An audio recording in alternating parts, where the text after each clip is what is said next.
Okay. Okay. So What? we're live on YouTube. Oh yeah. Yeah. Ooh, Lordy.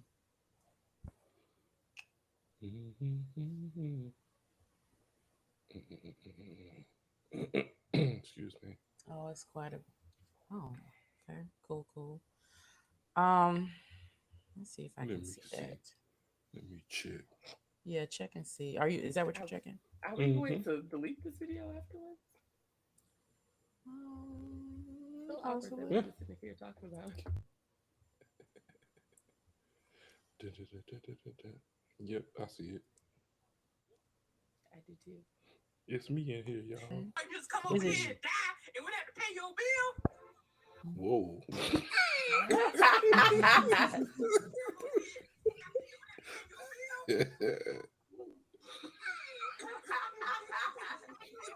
It's a little delay. That's hilarious.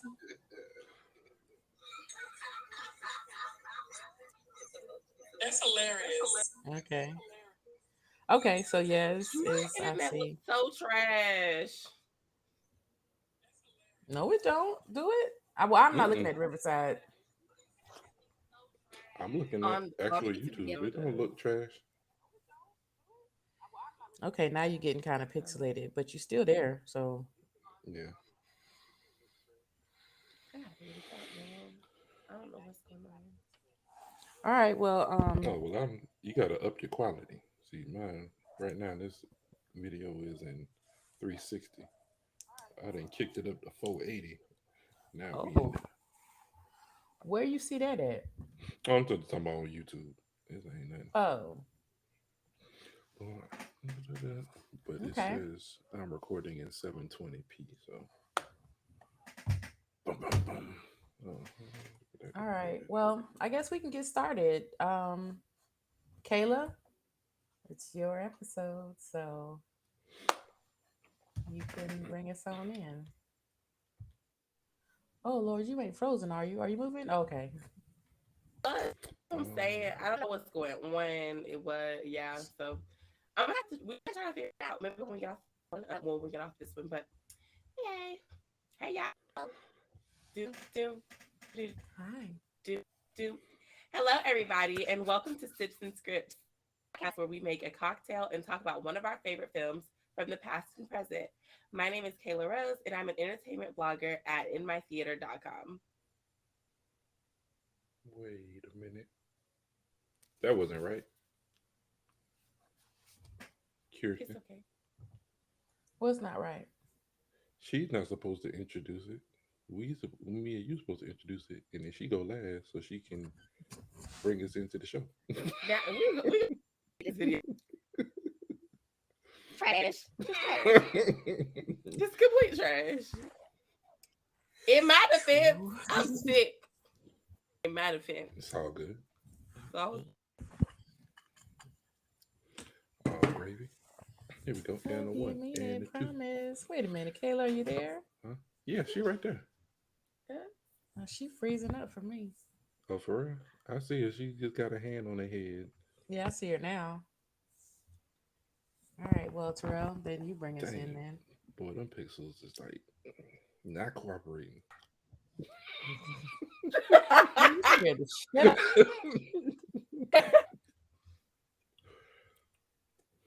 What? No, she just scared me, but I'm good. Girl, let's see if you All can right. hear this time. What's that? The sound effects? Mhm. Yeah, I hear that. I wonder why. They funny going for that long? Right.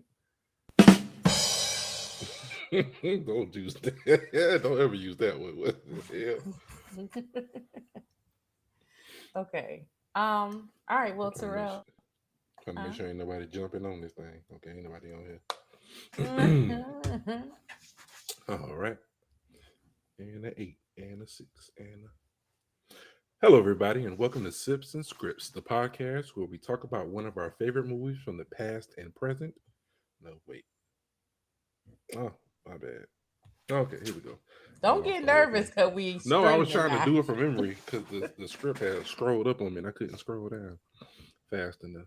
All right, here we go. Okay, y'all.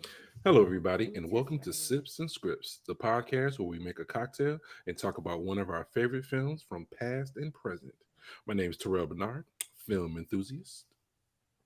And I am Kirsten Jackson, cocktail influencer at lowcountrysocialite.com. Hi, I'm Kayla Rose, and I'm an entertainment blogger at InMyTheater.com. Welcome to the show. Welcome. Yay. Hey. We are hey, using hey, a new hey. platform this time, so show us some grace and No, don't just- show us no grace. no, We show know us what grace, it is. please. We need the grace. We need Yeah, a but lot we of grace are at that, y'all. need a lot of grace. We are, Well- figuring out ways to bring content to you quicker and faster and better, and so yeah. But we are here, another episode of Sips and Scripts, led by Kayla.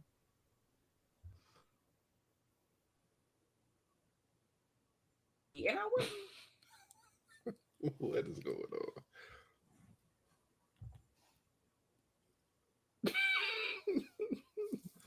So, what are we talking about today, guys? Oh dear, Oh, she froze? Yeah, she froze. She she's gone. frozen. Oh man.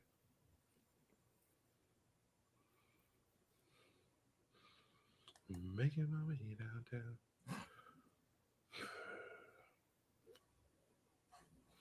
Well, I need to go to the barber shop. I'm talking about yesterday. Yeah, Too because late you now. ugly. Shut up.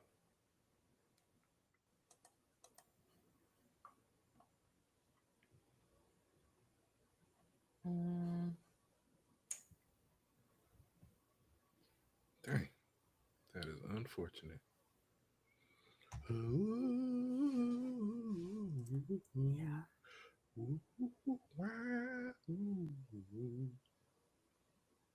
Okay, now she gone. All right, y'all. It's Sips and Scripts. Unlocked. I'm taking y'all behind the scenes of what we do to get ready to do a show for you. Wow, thank you. He a poet and don't even know it. Hey man, sometimes you just got to go in there, go with the vibes. The vibes, man. The vibes. The vibes. What you in there? You in there? I forgot I had a cocktail over here. The story. Oh, wait a minute. The cocktails.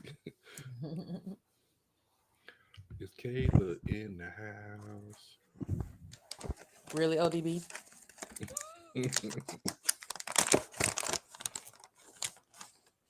Oh, these smell so good. What is it? They're dehydrated limes. Dehydrated limes. Oh, you putting that in your drink? Yeah, you can like use them for Oh. garnish, or I'm people about to put them in say, teas or if I whatever. might see you eating a bag of limes, I'll come down there with a mighty punch. Hell no. I mean, people put them in their teas or whatever and stuff, but they just smell really they good smell because they coat them. I want to say they like coat them with sugar and then dry them. And I see. Kirsten, can you hear me? Yeah, there she go. I can't see you though. Dang, boy. I mean, I can see you, but you like real It look like she pixelated. filming on a Motorola 800.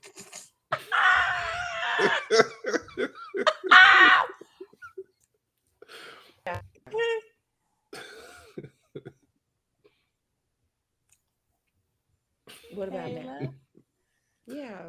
The same. Yeah. Is Terrell there for you? Because Terrell not there for me. Oh, for Yeah, real? he there. What the hell, man? I don't understand. But this is So, funny. okay, tell me what happened with the device because I didn't understand.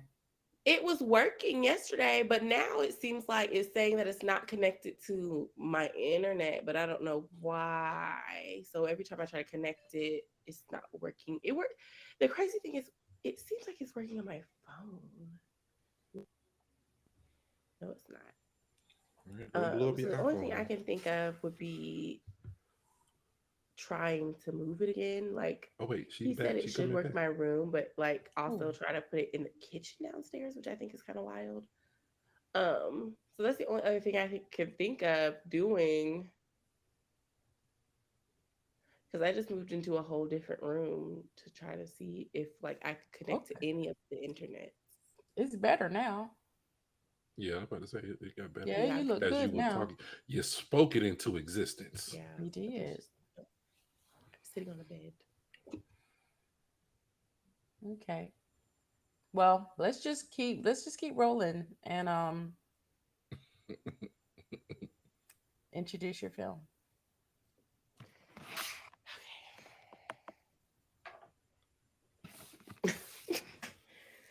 Okay, hold on.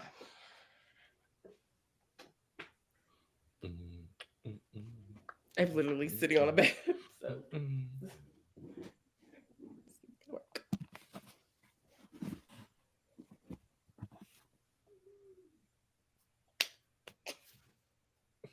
What's wrong? I'm sitting on a bed, like it's not comfortable. Oh, well, what you want to do? It's okay. All right. All right. So if you There you guys go. we're Get your talking water about from Friday, me. then we're talking about Hey, Friday, All right, guys. pump that though. Yay. I heard nothing but chaos. What happened? Let me come bop it in here. You're like a crazy person. Go ahead. Okay. I don't know where you were trying to start. Are you trying to start over? What are you trying to do? No, we've already done Mm, intros and stuff, so we can just go right into us you know saying woo woo, welcome to the show. Today woo we're woo, talking about yeah. What it do, All right, baby? guys. Well, welcome to the show. Glad you're here. Sorry about all the technical difficulties. Today we're talking about Friday. It's the first movie in the Friday franchise created by Ice Cube and DJ Pooh. It was directed by Gary Gray. And he's known for Set It Off, Law Abiding Citizen, and Straight Out of Compton. Some other notable directors here were Steve Carr, who did Daddy Daycare and Dr. Dolittle, and Marcus Raboy. And he's mostly known for directing music videos for like Mary J. Blige and the Dixie Chicks and Rihanna. So some really great directors here. It was produced by Patricia Charbonnet, and she's also the producer for The Players Club. The movie did quite well. It was they had a budget of 3.5 million, and it made about 30 million in the box office, prompting about two additional sequels, Friday After Next and Next Friday, I think. And there have been rumors of a fourth movie coming out, but I believe really. it's Yeah, we won't have yeah, it. it had gotten scrapped at some point, and um, so Ooh. yeah, I've heard talks about it coming back up again, but not sure. And then it also had a short animated series on MTV. The movie stars like multiple legends. So you have Ice Cube, we have Chris Tucker, which I believe this was Chris Tucker's breakout role. Nia Long, Michael Duncan, Regina King, Faison Love, Anna Maria Horsford, sorry. And then we also have some late greats, Bernie Mac, Tommy Lister, and John Witherspoon. So the movie has a really robust range of actors from 1990s. So yeah, well, before we get too deep into the film, let's talk about our cocktail. Yes. What So we sipping on? we are sipping on a cocktail from liquor.com called a Summer Fridays. Okay. And it is a kind of creamy lime kind of cocktail. And what you would need to do is fill your shaker with ice. So I've got some ice here. if it hasn't melted through all of our, but it's all good. And I've got my little cocktail jigger. Cocktail jigger, that's what it's called? Yeah, Oh, jigger. okay. So I need. Jigger what? That's right. Need some fresh limes. My little lime squeezer. Let's do that, and you would need 3/4 ounce of lime juice. So let's get that going.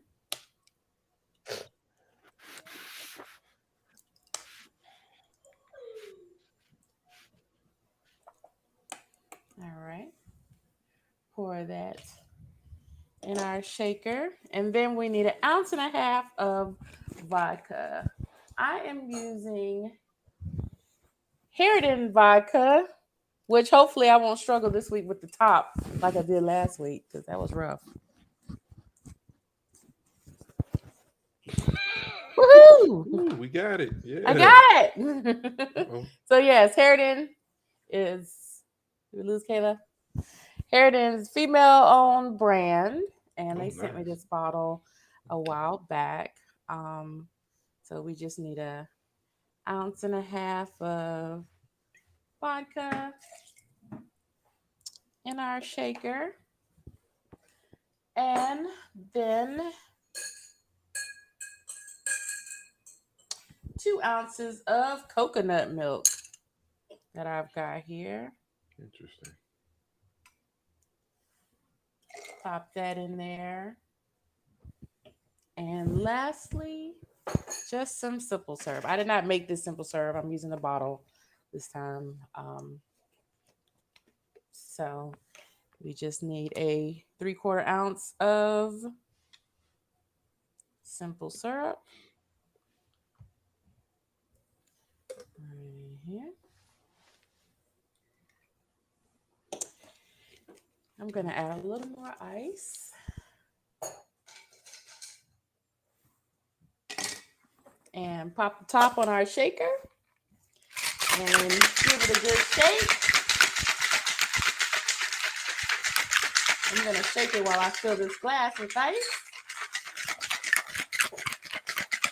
And you can double strain if you want, but I'm just going to use the strainer that is on top of my shaker here. And pour us a nice summer Friday. And then I've got some dehydrated limes from Blue Henry. And I'm just going to put one on top as my garnish. And here we have it for our Friday film, a Summer Fridays cocktail. Nice. Looks tasty. Let's see if it is. It is. It is. So, yes, that's our cocktail for our Friday movie. So, let's get started. All right. So Friday takes place in South Central LA, and the life of Craig and Smokey as they hang out on the front porch and catch up after Craig gets fired on his day off from what we assume is UPS for stealing boxes, which come to find out in like a different special director's cut that you never see. We actually find out who stole the boxes. Terrell pointed that out to us last week. Mm-hmm. Mm-hmm. So he Ezel, gets Ezel. Ezel, the little crackhead from around the corner, the slip and fall $20. Done stole the boxes and got Craig fired. um, they're sitting on the porch. They're kind of just watching the day unfold and the different people who coming around. They're smoking weed, just hanging out on the porch, which you never really see people do anymore. I remember growing up, you could always catch someone sitting on their porch, just kind of people watching and looking. I don't see too much of that around here in Atlanta. How about y'all? Y'all kind of still, well, I don't know about you. You don't really live in the country anymore, Terrell, but Kirsten, I live I in the see. country. you live in the country still. Hmm. There's cows and stuff across the street. Uh-oh. Really? Mhm. Right. I was not expecting you to say that. Um. Well, I live in the country. Well, country esque, and yeah, I see people on the porch all the time. Um, and I feel like that's stuff you see in the country or in the hood, and so Mhm. yeah, It's I relatable. it is. My mama sit on the porch all the time, so Mm-hmm. because when she comes to my house, she's like, "You got this porch out here. You could be sitting out here," and I'm just like, "I'm never gonna do that. I don't. I don't sit on the porch. My neighbors probably think I'm dead until they see me open the door. They be, okay, okay, she's not dead because I don't. I don't really. I don't sit on the porch and hang outside. I do. So Yeah. We have a little chair out there, that my father-in-law purchased for us, and sometimes we do sit out there. I really, know the little one, he loves sitting out there. He loves being outside. So that's mm, his funk right there. He get to sit out on the chair and just swing and just look happy. no, thank you. Yeah. Yeah, no. Yeah. Well, I not too much of that going on in Atlanta. I hate being hot. I hate it. And I guess maybe when it cooled down, I bought a rocking chair. There's like what's the word for? I bought a rocking chair very recently. I don't know why I had that brain spasm like that. But but the rocking chair is still in the house. I haven't even put it outside yet. So I'm like, Dang. I ain't sitting on it yet. Hmm. But Yeah. Yeah, you don't get too much of that around here. I think we have one neighbor who she's so sweet. She goes outside, she waters her plants. Sometimes she'll sit out there, she'll be singing. Yeah, really cute. singing. Miss Parker, Hmm. that's your neighbor, Miss Parker, Yeah, out there does she watering. have a Absolutely. crop top and little shorts on? Absolutely. Absolutely. That's exactly her. I support So that. yeah, yeah, no, they're just kind of sitting around watching things unfold. Craig Daddy said you need to go get a job, and Craig sat on the porch all day. It was like, yeah, no, get a job for why? I'm not looking for no job in no pay. They see like a lot of stuff going on. Even I, in the house and outside of the house. His little overbearing girlfriend Joy keep calling the house, hanging up, calling the house, hanging up. And to me, I was always like, why you ain't just break up with that girl if you ain't like her?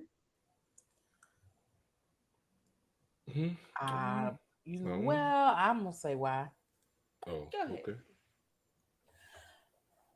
Cause crazy people sex be good. Ooh, let it be known. So Let it say be known. crazy I people It's not, say. and I like don't especially know that I've ever like had sex with a crazy person, so I I've mean never I dated a don't think I crazy have person. either. I don't think I have either, but like I hear guys say that a lot, like you know, like and then like she crazy, the sex be wild, so that's Mm, probably why he break up with her. that's hilarious. Hmm. Maybe that might be it. Who I knows? never thought of it. I never thought about it. Never Yeah, occurred to me. Never. and he felt completely comfortable asking her for money, so Yeah, maybe that wasn't his first time. So probably. I mean, but like guys, I mean, well, people period stay with people lots of reasons and when they should leave them. So Absolutely. it's just one of those things, I Absolutely. guess. Um, Well, that is very true. I like this movie because it kind of has like a plot, but it's almost like a hidden plot because it's like they didn't focus too much on the actual plot of the movie while everything else was going on. So like the real plot of the movie was that Smokey is a low key drug dealer. He's out there messing with Big Worm, the guy who supplies all the drugs, and he's supposed to be selling it. He is smoking it, and he owes this man $200. Now to us, $200 is like, okay, like, okay, I'm gonna Shoot, give you back then. $200. I'm about to say in the $200 '90s, back then. $200 was $200. Right, right. Yeah, that was So yeah. looking at the movie now versus looking at back then, I'm like, okay, $200, we can make that work. However, comma, he didn't take the threats seriously about him getting him his money until he realized that nah, this man doesn't send goons to shoot us up in a drive-by if we don't get his $200 by the end of the night. Right. So yeah, like that's the actual plot of the movie going on, but you kind of get that's kind of secondary to everything else that happens while we're going on. So we have Miss Parker across the street who is married to, I don't know, what is the politically correct Tim. His term? name is Tim. Tim. There we go. Tim. Little Tim. Look, you cannot say little Tim. That is so rude. Well, Kayla, are you doing a recap? Maybe Or are you just talking? both. Okay. Because you're going so fast, like me and Terrell can't get in. Oh, well, get in. Get in where you fit in, friend. You better get in where you fit in. No, I didn't want to interrupt a good thing. I mean, you know. Cause like I started to say something about that. You was like, yeah. So anyway, so now we. My bad. No. Get a word in edgewise. I'm gonna tell you about this movie Friday. My version of the movie. I know, and I know you're real passionate about this movie, but with good reason, because this is a great film. It Great is. It's a film. hood Like, classic. Yes, Terrell, you finally landed no. on something that is a show enough, bona fide, no questions, no doubts that this is a hood classic. You know, we argue on other Yeah, episodes. and we will continue to argue because you are Because wrong. you want to make everything a hood classic, everything Terrell. is a hood No, classic. but in your eyes, it is though. Like what? What did Like I say? Was a hood you know, classic? soon we'll do the Princess and the Frog, and you'll be like, that is a hood classic. If people in the It is hood a fucking hood with the Princess cartoon and the classic. Frog, it's a hood classic. But they really do though. They do now. But yes, Put this that is on for the definitely kids in the hood all the time. Put on that Princess and the true. Frog and Yeah, shut it them was our kids first down. time like getting some real representation. So yeah, I Even though guess she that was a would. frog through most of the movie. She was a frog. She You know, was we a only frog. get animal representation from Princess and the Frog and the Lion King. So, you know, we shall see. But yeah, this film, this film is just such a part of my coming of age. It to me, it is like so many um tropes and elements like all in one. It's a stoner film. It's a hood classic. It is a Mhm. buddy comedy.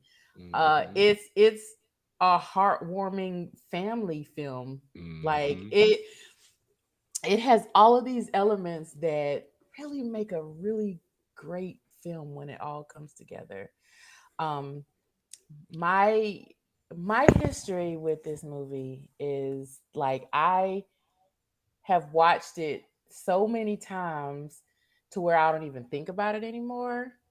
And Mhm. it's one of those movies where you quote it and you be like, where did that come from? Oh yeah, that was from Friday. Like it's Mhm. just so ingrained in the lives of like young black people. Or and not even, I guess not even young, but like I would say anywhere from 45 on down, maybe even more high, like maybe even higher. Like everybody loves this movie. Black people, white people, like it's just a really good film. And I will say that watching it again this time, because it had been a few years since I'd seen it, watching it Mhm. again this time, I started to look at all of the layers that were there that I did not realize before. Mhm. So that was interesting and made me feel even better. Because on the surface, it is a stoner film, and it's like just two unemployed dudes on the porch all day long. But just the layers of like friendship and family and the father son dynamic, and it's a great film. So, what's your Mhm. history with this film? I tried to think of when I first saw this film. It's like something that just happens. Like I know I didn't see it in the movie theater. Mhm. I was too young, I but don't know anybody who saw it in the theater. Cause like I was looking at it might the not even play budget. down there It might not have. I don't know, because it's an but like, independent film. uh-huh. So that's why I'm like, that's why the I budget is remember low. It's a everybody very had this successful low on budget. DVD. Everybody. Exactly. VHS and Yeah. DVD. And I would be interested in knowing those sales, what that budget was. I might look that up because it And see had how to much it gross like sold. $8 billion But on DVD. don't forget about the bootleggers, though. You know, the bootleggers was out in full True, I feel force. like I definitely true. watched this on DVD somewhere at some DVD. point. Yeah, And like I can't even Kayla, tell you the first year I've ever seen the movie, yeah, but I just remember seeing it and loving it. So just seems like it's ingrained in the it's just like culture. a, something that people do. Like, hmm yeah. It's Like if you haven't definitely, right? seen it yet, you be like my son, he's seen it several times. He's like 10. yeah. Yeah. I know you're like, why are you letting that boy watch that movie? But it's not a bad, it's not overly Mm-mm. sexualized, it's not overly violent. It's a fun little comedy. It's fun. Yeah. And Right, it teaches lessons. It teaches life lessons through the comedy. It's not just something just to be funny. They're not just doing Right. slapstick shit just to Right. say they did it. It has right. a message behind it. And I think one of the beautiful things about this film is that, well, and it's also one of the sad things too, but this, it was a complex comedy, and it's something that the sequel and then the third film just did not capture again. Hmm It was like lightning just did not strike twice, and I think that that's because they were Mm-mm. focusing on, oh, the franchise, we're turning this into a franchise and it's going to grow and it's funny, and I think they Yeah. focused more on the comedy, hmm and then they left like the family element and the actual story and the learning behind in the first film. So I personally don't enjoy the second and the third film nearly as much as I enjoy the first film. I think Yeah. out of all of Ice Cube's films, I believe this was his best. I don't believe he could do a film any better than he did this. And I believe he wrote on this along with DJ Pooh. Um, Hmm. Mm-hmm. I think just them working together for this film, it's something he was already solo after leaving NWA, Yeah. and just trying to strike off into another field like writing, directing, producing, acting. I mean, that's like uncharted territory for a lot of rappers, and he Right. did it in his debut, and it was magnificent. I can't even think of anything else he could have done better than doing Friday and getting that out. And it's still beloved to this day. People, like you said, people quote Friday nonstop all the time. If you go through TikToks, you'll Mm-hmm. see variations of people doing TikToks. You see different paintings. I remember one time I Mm-hmm. saw, I think it was YouTube or something like that, where they had these kids doing acting out scenes from Friday, and it's just these two little kids being Craig and Smokey, and they just Yeah. having a good time, having Yeah. fun with it. Yeah. Yeah. Absolutely. So I don't know. It's just a classic. It's really just such a classic movie that everyone should watch. Hmm My Yeah. history, like I said, just watched it one day, knew it was a movie that that was just a movie for us. So that's what we did. We watched it. It, and I think it was definitely a part of like college life. Like, we would sit around and watch that movie over and over and over, and it was like, and it's also become one of those movies that plays in the background of your life. Like, it's one of those you can turn on, Mm-hmm. like, you don't have to pay it a lot of attention to know what's going on. So you put it Mm-mm. on while you're cooking or put it on while you're getting dressed. And like, but back to like Ice Cube, I think that one, I always think it's smart when rappers like evolve, and because the rap game is fleeting and you do not stay on top. Even if you're great, Hmm. you don't stay on top long. So Yeah. when they venture into other avenues and be successful there, it is fascinating to watch. And I Hmm. think that as far as with Ice Cube's role in this movie, I really love how like they played to his strengths. Like is not this slapstick funny comedy guy. He was Mhm. like the perfect straight man. He every like body else that had like a comedic role in this film bounced off of him. Yeah. And it wasn't like they didn't try to give him funny lines. They didn't try to make him do funny stuff. I mean, he has Mm-mm. some little comedic relief in the film, but most of it is him observing everything funny Yeah. that's going on. And Hmm. so it was almost like we are the Craig character watching everything unfold, just like he's watching everything unfold. So yeah, I thought that was pretty cool because a lot of times when something's going good, like something's making money, they're like, let's put it in a way where it can make more money, and have him jumping off of buildings and having doing this and stuff. And it was like they didn't do that. Hmm. It was just, this is who I am. I'm the straight man. Y'all do what y'all do. I'm gonna do what I do. Yeah. Mhm. Um, Yeah, And Ice Cube always gives me like this, like general around the house type of funny. Not like I trained this way, or it's just like talking to your dad or talking to your uncle on the street. Like yeah, he like the it, quintessential mean ass dad. yeah, Like it just. yeah, that's it. Who happens to be funny every once in a while. Hmm. speaking the truth, speaking the truth to the youth. Yeah. Yeah, absolutely. I feel like you was gonna say something, Terrell. I don't even remember. It wasn't important. Go ahead. No, it's okay. No, No, because I I mean, just enjoy the movie. I love talking about yeah. Friday. I like the franchise. I believe, like Kirsten said, it did fall off after for the second and the third one. Even though I believe they're funny comedies, but they're not whole movies to me. They don't feel as whole as this one does. I will tell you Right. the probably the funniest out of all three though would be that third one, the Christmas special one with Cat Williams in it. I thought I was it cracking was up. so obnoxious. Like I remember I Was was dating a great. guy and he took me to see it in the theaters and I was like, I don't like Yeah, this. no. First of all, in this, I think we're gonna do this movie in a few Yeah. weeks, so maybe I shouldn't get too far into it. But the Cat Williams and Terry Crews scene, it is my Yeah, and well, favorite and then thing in yeah, the world. Favorite thing in the world because that's exactly what Terry Crews needs, probably in his life. So can't wait to yeah, discuss that one. Terry Crews has lost a lot of black favor. So Yeah, but Quickly. agreed. that was Cat Williams' heyday. So and that was really and you're right. I will give it that. That was his time to shine. Yeah, Hmm. Because and he shone. that He was his heyday. shone. Heyday. Yes. Yeah, after that introduced me to Cat Williams. I hadn't heard of his comedy before.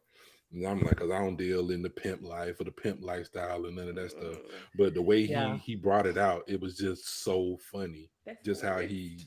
he brings you into that world and you're there for a little bit. Then you go home and go do what you normally do. But when you sitting with Cat Williams, you Right. definitely in that pimp landscape.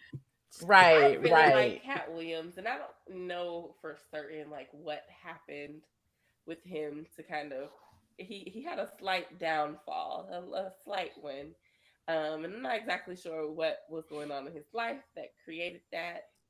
Um, Um, but we wish him the best. Amen. Praise the yeah, I think what happened to him is what happens to a lot of comedians. Like I Mhm. always say, like we need to take better care of our comedians. Like they Yeah. are the people that take on the task of making us laugh so that our world is not so depressing. Lord. But it just seems like they really suffer for it. Like, Mhm. Martin Lawrence, Cat Williams, like Dave Chappelle, Chris Farley, Yeah.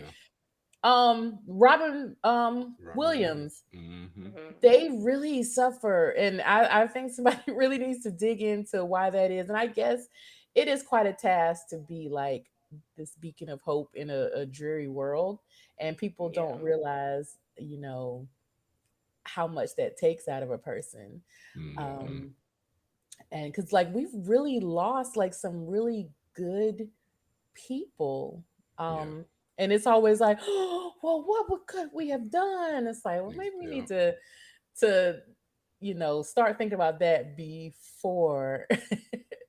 But yeah, it just Yeah. seems to Yeah. happen with comedians. It happens with a lot. To be honest with you, it happens with a lot of black talent.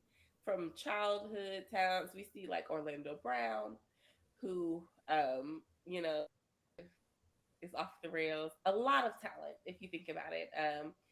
Raven, while she has not done anything super crazy, super crazy, there's been some challenges there. When you think about the guy group, so Bow Wow and Lil Romeo and gosh, who are the people who are doing all of those tours right now?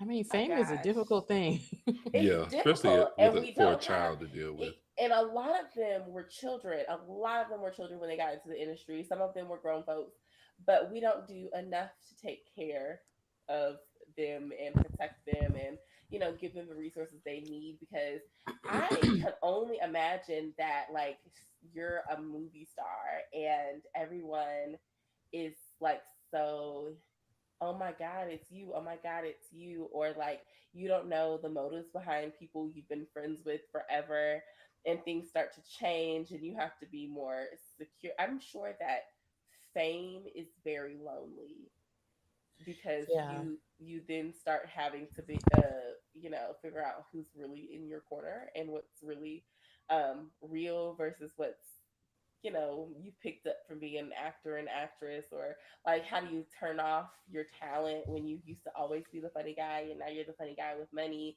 and it's like, okay, well, how do I continue just being myself again? So there are just so many resources. I feel like there should be like a resource house for actors or a resource house for comedians, or like come get your weekly therapy like something something. Hmm. well, I I I think was we. listening. Oh, go ahead. Oh no, what were we about to say, sir? I was listening to I watched Comedy Hype, and they were after Teddy Ray, the comedian, after he passed. They were talking. What can they do? Should the comedians form uh a type of union to get them help they need, support they need, because not all comedians are top level making all this money comedians. Some of them are lower level comedians that he was like, there's some Mhm. comedians that that you think are troll, but they're really struggling. And I think Mhm. that some of those struggles isn't always financial, it's mental health wise, Yeah. Sure. and you just Yeah. never know. Yeah, people are always like, oh, they keep me laughing, they keep me this, they keep me that, but you don't know what they're going through in their Mhm. life that's like really bringing them down and bringing them to the brink where they just don't want to be here anymore, or or anything. Just issues and problems creep up on everybody, but when you see Mhm. somebody in the spotlight and then all of a sudden you hear that they passed or that they took their own life, you're always like, dang, what happened? Why would they were so this, they were so that, why would they go do Mhm. something like that? But Right. I mean, I think this is something that they should form some type of union, pay some dues to get in, get them counseling if they need it, financial help if they need it. Just be a brotherhood, a sisterhood, Mhm. get Mhm. together and help each other out, because if we all pull each other up, we don't know what we can accomplish by just helping that one person out. You just don't know Yep. what you save the whole family a lifetime Mhm. full of grief just by doing one positive thing for somebody. Yeah. Yep. Right. And like the comedy field already has a lot of camaraderie in it because Hmm. you hear like when you watch interviews, like even like comedians as old as like Richard Pryor to like new comedians, they all talk about being backstage together, hanging out together, Hmm. being at the Laugh Factory together. I ain't never been in no damn Laugh Factory, but I know what the Laugh Factory is Exactly. Right. because I Hmm. hear people talking about like getting their start and seeing young budding comedians and taking them under their wings and stuff. So it is very, very possible.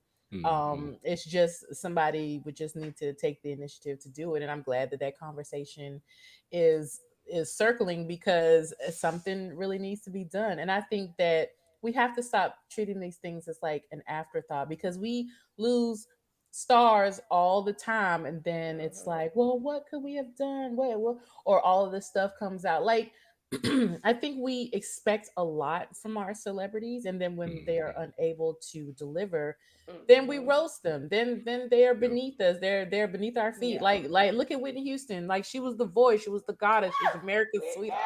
And Mhm. then as soon as her voice begins to fail because of the demons she's fighting, then it's like, oh, she's a crackhead. She's this, and it's Mhm. like, she's a Yep. Mhm. person, and she Yeah. went through a lot of stuff. Like we're just now finding out more information about the drugs and who introduced her to it, and Mhm. Mhm. the molestation in her childhood and stuff like that. So it's like a lot of stuff that people are dealing with, and yet they are pouring from this cup that never seems to empty. And then when it does, then we throw them away, and that's Yeah. just so Mhm. unfair. Exactly. So So, Exactly. unfair. but we've gotten off track. I know, right? we done been preaching. Now we gonna take up a collection now. I feel like that's never off track. Choir gonna come with Yes. the A and B selection at this time. Right. That's funny. So so let's get back to the film. Let's crack open the film before we run out of time. Yeah. But So someone I really enjoyed seeing, and I think y'all know I love Bernie Mac. So it was always nice to see Bernie Mac. His character in this film was the classic of how a lot of black films introduce the pastor as someone who's a little shady, a little shisty. Yeah. I was listening to a podcast, like getting ready for this podcast, and they were saying that like because it was like a bunch of white guys reviewing this film. And like I was saying before, everybody loves Friday, so they knew the film really well. Mhm. But one of the guys was like talking to the other one, and he was like, you don't know any pastors in your neighborhood where like they're good in the pulpit, but you know that they got shady stuff going on. And the other one was like, no, we don't know. And I was like, black people too. Yes. Black people Yes, we that do. we know Yes, we plenty do. pastors that are excellent in the pulpit, but Mm-hmm. that daily walk, not so Mm-hmm. It much. looks struggling. It looks struggling. And they Yes, do too. They just don't want to admit it. They do too. this is They do true because too. those some of Yeah. those priests. Mm-hmm. Mm. Mm-hmm. But Some of those yeah, big chain leaders, some of the local ones too. So they yeah, know, they just don't want to admit it. yeah, But yeah. yeah, so the pastor's coming over trying to get a little something, and then he gets a little something with the woman across the street. Miss Parker, Miss Parker. Oh, Miss Parker. Poor Miss Parker, beautiful woman. Oh, Miss Parker. Miss Parker was out there wilding. Miss Miss Parker Parker. was really Because that Miss man Parker pulled her was just stuff trying to out. live her life. Miss Parker was 50 and fine, and she was just trying to Hmm. live her life. I ain't mad at her. She ain't had that to do, but hey. Mm-mm. But yeah, he goes and sleeps with Miss Parker. Miss Parker's husband was like done caught it. It was a mess, y'all. A whole heap of a mess. Um, Yeah. I think my favorite though is the whole Debo character. Debo and oh my goodness, what is that man's name? The package delivery guy, Red. Red. Mm-hmm. Y'all, the entire scenario of him getting jumped for this bike and this chain and this thing, and then at the end of the movie, how he got it back when he was running away. Like the probably the Yeah. funniest arc of this entire movie was this Debo character. Even though he was a little crazy now, he was a little crazy because he A done little beat crazy. up on Felicia and all that other stuff. That I think that almost made the movie. I think Um that you couldn't take that part out and it be the same Friday movie. Oh no, definitely. You definitely couldn't take Debo out. You talking about Debo or the Reds? Both of them, like the Both of them, whole right? pair of Debo and Red, like I think that could have been a movie, Debo and Red. right. Just their little adventures. That Mm-hmm. Oh he keep God. taking stuff from Red. Red keep trying to get it back. Yeah, I and then hated Debo. Oh my Yeah, I did God. too. I didn't like Debo, He was, but they don't want you to like Debo. right. yeah, they did a great job of making him the villain of the whole neighborhood. Like, I'm gonna tell you who the real villain was. okay. Smokey was the villain. Smokey was the real villain. Smokey I like is it. Yes, the worst friend ever. I would worst never want this friend. dude Tell us to ever be my about. friend. Smokey was a I agree villain. 100%. I disagree. I thought Smokey was Mm-mm. a great friend. How? Even when they was coming up with a plan, he was like, "You go get the gun. I'm gonna go to my house, and after it's over, come back and tell me what happened." Man, quit all, Oh playing my with God. me. You the I'm, reason. I'm Smokey. Literally, Oh my this God. is your issue. You are sitting there playing with a drug dealer, smoking a drug dealer's money, and then I mean, like literally getting me involved because I wasn't Okay. involved. Okay, Not but involved.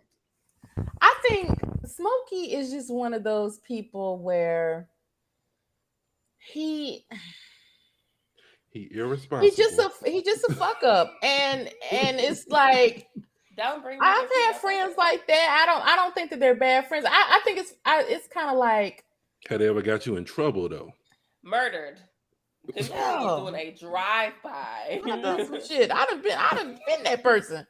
But Oh, so you Smokey? no, Okay, yeah, I Smokey. think I am. I have Oh, been. I jeez. think So I have let's been stop Smokey hanging out with before. Pearson because I'm not getting shot. For real, behind have you, I? Pearson. I used to get you in trouble all the time. I am Yes, Smokey. yes, you did. Yeah, you are Smokey. I'm definitely Craig. Like, what is going? What, this nigga today? But can you imagine your life without me? Yes, it would be.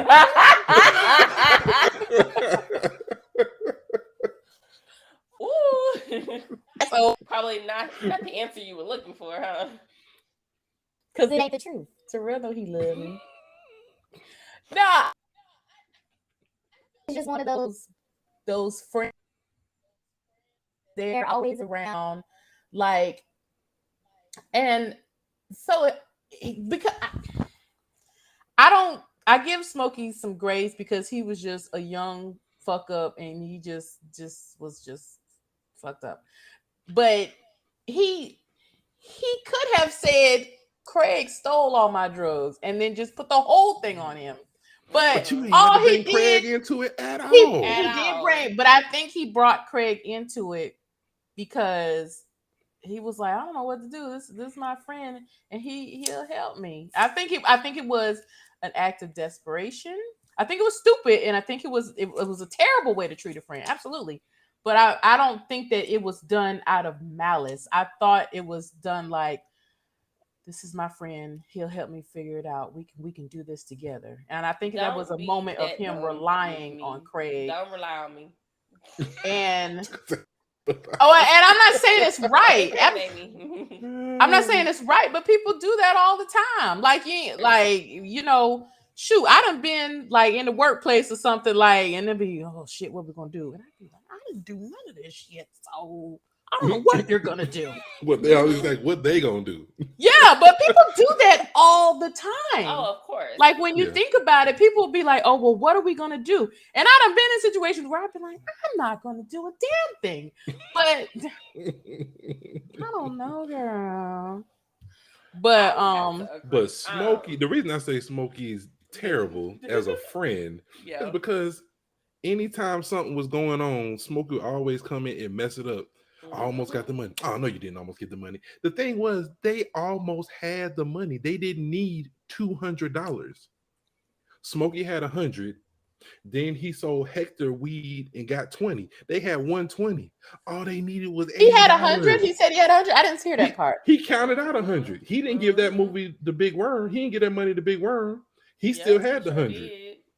That's he- right. He had Yeah. 100. Then he $80. sold. He needed $80. Craig kept asking people for 100. 200. You didn't need 200. All you needed was the $80. And then Craig, well, I don't know why I'm going into Craig because I mean to talk about Smokey. Smokey is But terrible. He was terrible to his mother. Clean up, do something around the house. You ain't doing that shit. was Like, wild. what was you doing? That was What you do wild. around the house? You living at her house, telling her she need to do something. Okay, but Terrell, are you looking at this through your 40-year-old eyes, or are you looking? Them the only eyes I got. But and I they mean, failing. but no, like they were kids. Craig was 22, and I don't know how Smokey was. He probably was like 21. They were kids. They were Smokey. Oh shit, Smokey was a fuck up. I mean, and I'm not. And I'm 27, and I'm up here like, You like what? Let me see. Giving them the side eye. Like, come on, brother. I know better than to be smoking. But you are also a drug 27-year-old that's responsible with a job, more than one actually. So I think your vantage point is just a little different. I just don't think that Smokey is a bad friend. I just think he's extremely irresponsible. I think He you're have simple giving stuff them like and their childhoodness. I feel like because you have lived in that life and been around that life, that you would know better not to smoke up a drug dealer's weed. money and not. Yeah, but people do it all the time. Really? But sure, yeah, absolutely. They do it and get murdered all the time. Absolutely. But my thing is, like, to me, that was funny how you just to skip me, past I'm that. like- Sure, and they get murdered and everything. But what I'm trying to say is, and I'm saying, like, you should know better. You know his reputation around the street and the hood. Why do you think you can play with him like that? It was funny how he kept coming back. He kept coming back to Smokey. They never left that street. No. That's why I'm like, how you not taking his threat to murder y'all seriously? And then why Yeah. don't you Ice Cube put that in perspective. And I mean, like, literally put everything on Craig to figure out. I mean, yeah, sure. He and Debo went and broke into Stanley's house to steal the money. And I'm just like, cool, but he didn't even want to do that to go get the money. So I'm like, well, he shouldn't have wanted to do that.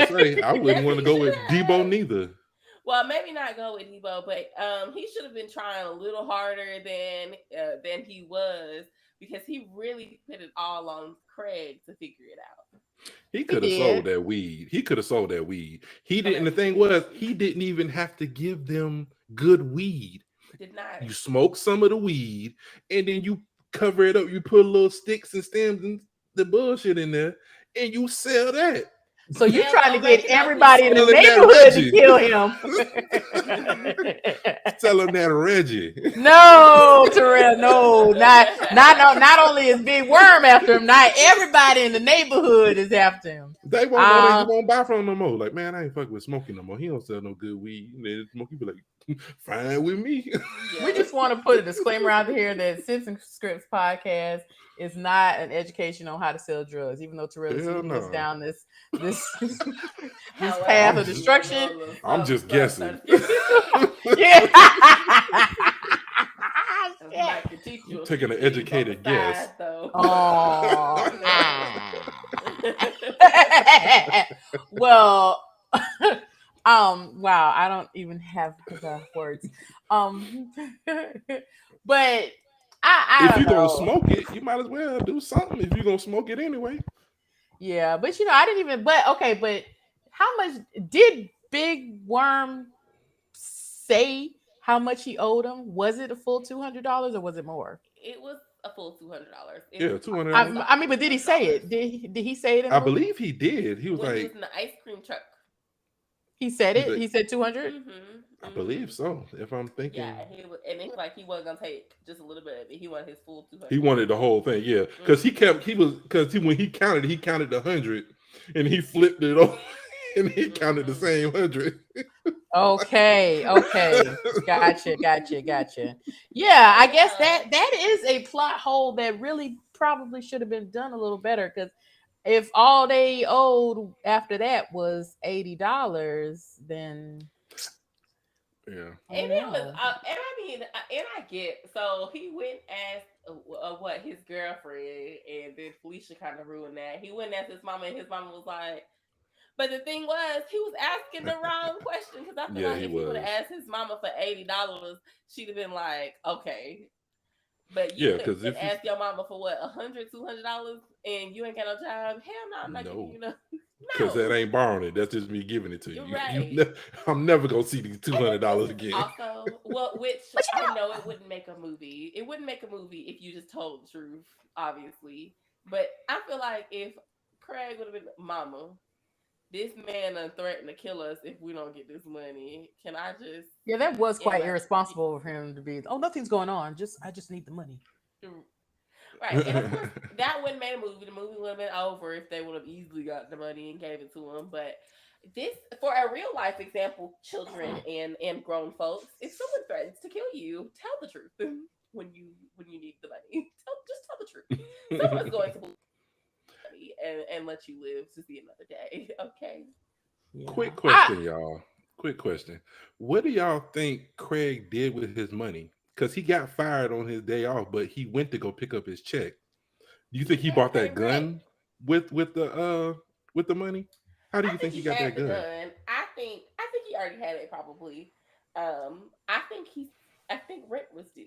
Like he literally had to But pay not the his whole parents. thing. You don't give nobody the whole thing for rent. Well, we don't know My how much he was my guess making is gonna be over that there flipping boxes. my guess is gonna be that since they were trying to fire him for like a theft, that they Hmm. either took They that took money his out of money. his check or they said we'll mail you your Mm, Hmm. check, please leave the premises. And he didn't get it because he said I went to pick up my Mm. check, but he never did say if he got it or if he cashed it or what. So that's gonna be Mm. that's my true. my guess that they either asked him to leave and Hmm. they'll mail him his check, or they took that money out of his check. But how many Yeah, people gonna go up to their job, get fired, and leave without their check? not me. Not me. Not me. I Send me the Not money. me. I'm asking you a Craig. I You need that. well, If it have ain't my direct money. deposit and you Craig gotta put a would. check in my There's a hand, couple things I Craig need didn't do that. right. Cause Craig I've been like, would. show me the video. Show me the video. Where's the video? And Craig then we would Craig have would. You I we think think would have so? Craig would retrieved because this he money. he went through this whole film not really sticking up for himself, not really having any direction, not really knowing That's what to true. do. He couldn't even stand up against his own friend to be like, I'm not in this shit. You got that. You on your own with that. So I think that he probably was like, man, because he probably did steal something. But Yeah, it wasn't boxes, but yeah.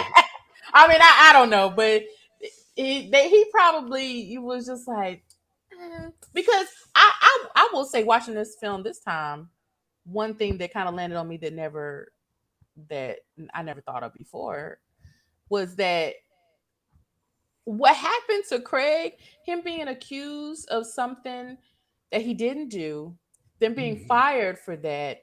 And then, like, because you pointed out before, like, that we do find out that it was Ezel that stole the boxes.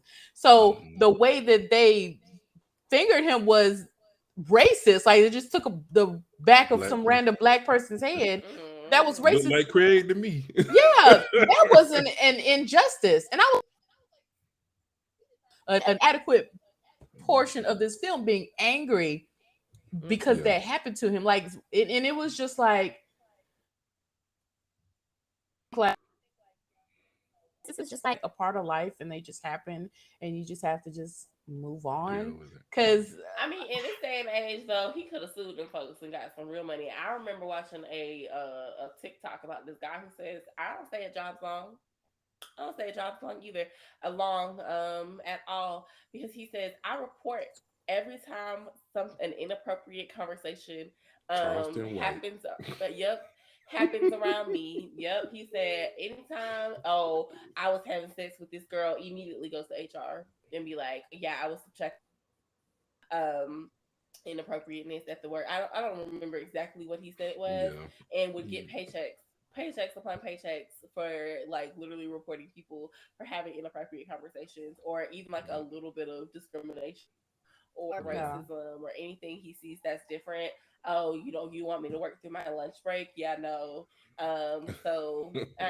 Yeah, this day and age, Craig would have been swimming with money, wouldn't have to worry about living in the hood, getting a job, being a dog catcher at all. But my thing really was, you ain't asked to look at the video because I would immediately been able to say that nigga head is smaller than mine. Like we not Mhm. built the same. We don't look the same. We are different.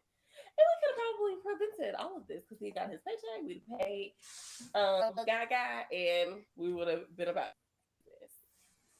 I don't even Well, think that Craig had the wherewithal to even do that.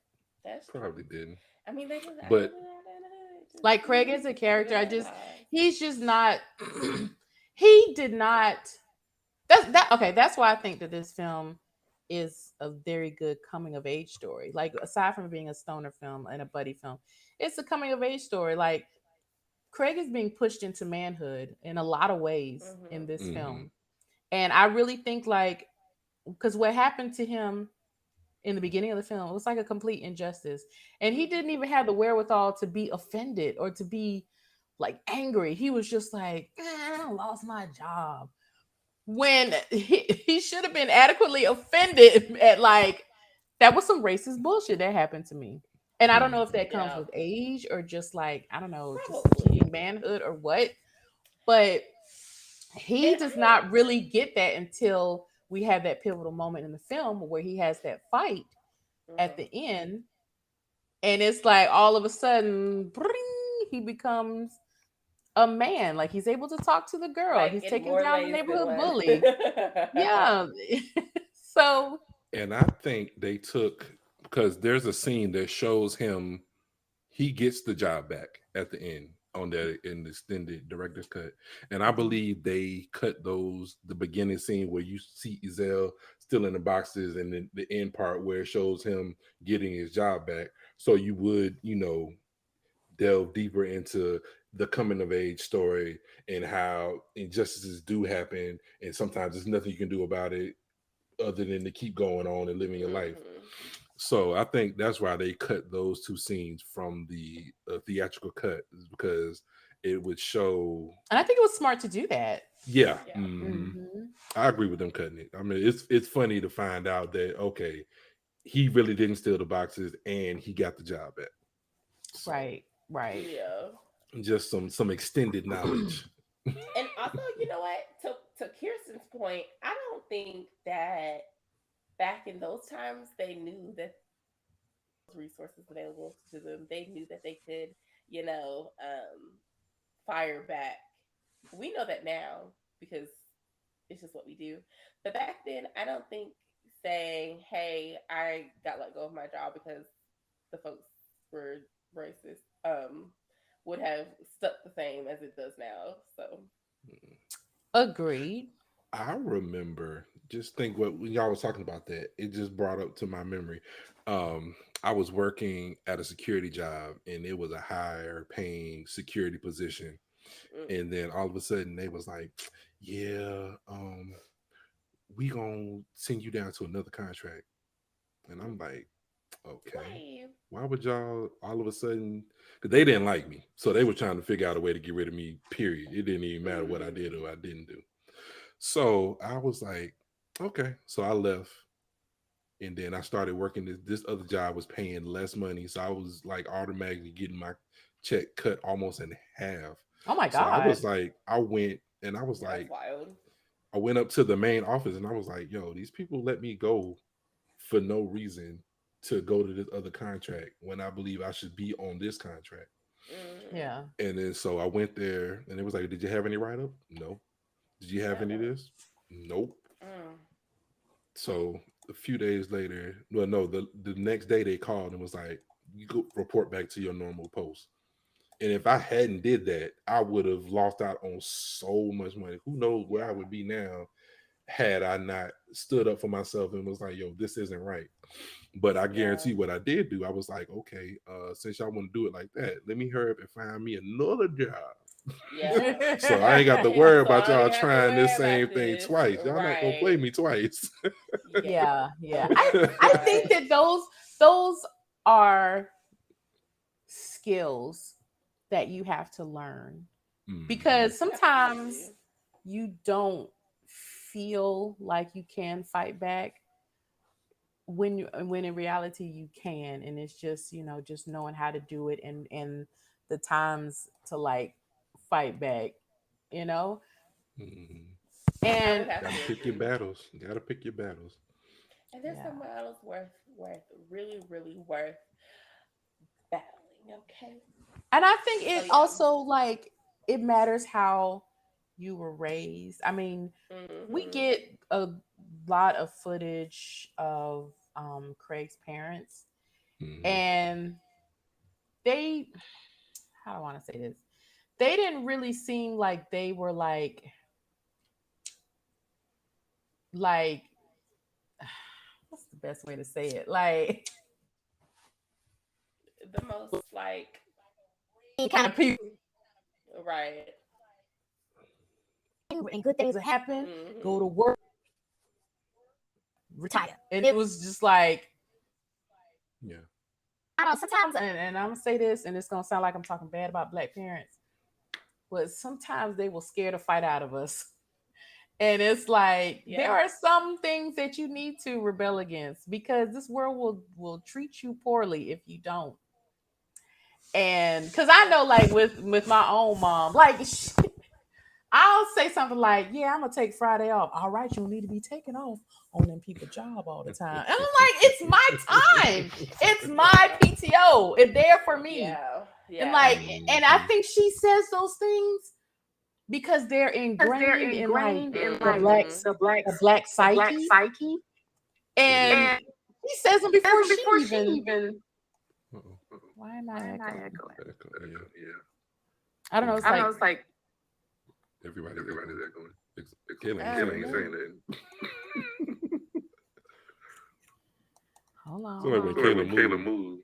Yeah, that's what kicked it Oh off. no, my bad. Sorry, I'm having to hold my laptop. Oh, that's So why. Kayla was like in bed though. I can't do it. I gotta move. no, I'm still on the Yeah. bed. I hold my laptop, so maybe Uh-oh. something happened Kayla, can with you my. come out Yeah. and come back in and choose echo cancellation? Yep. Hello. Terrell? Okay. Yeah. Yeah, I don't hear it now. Okay. Maybe her headphones came out or something. I don't know.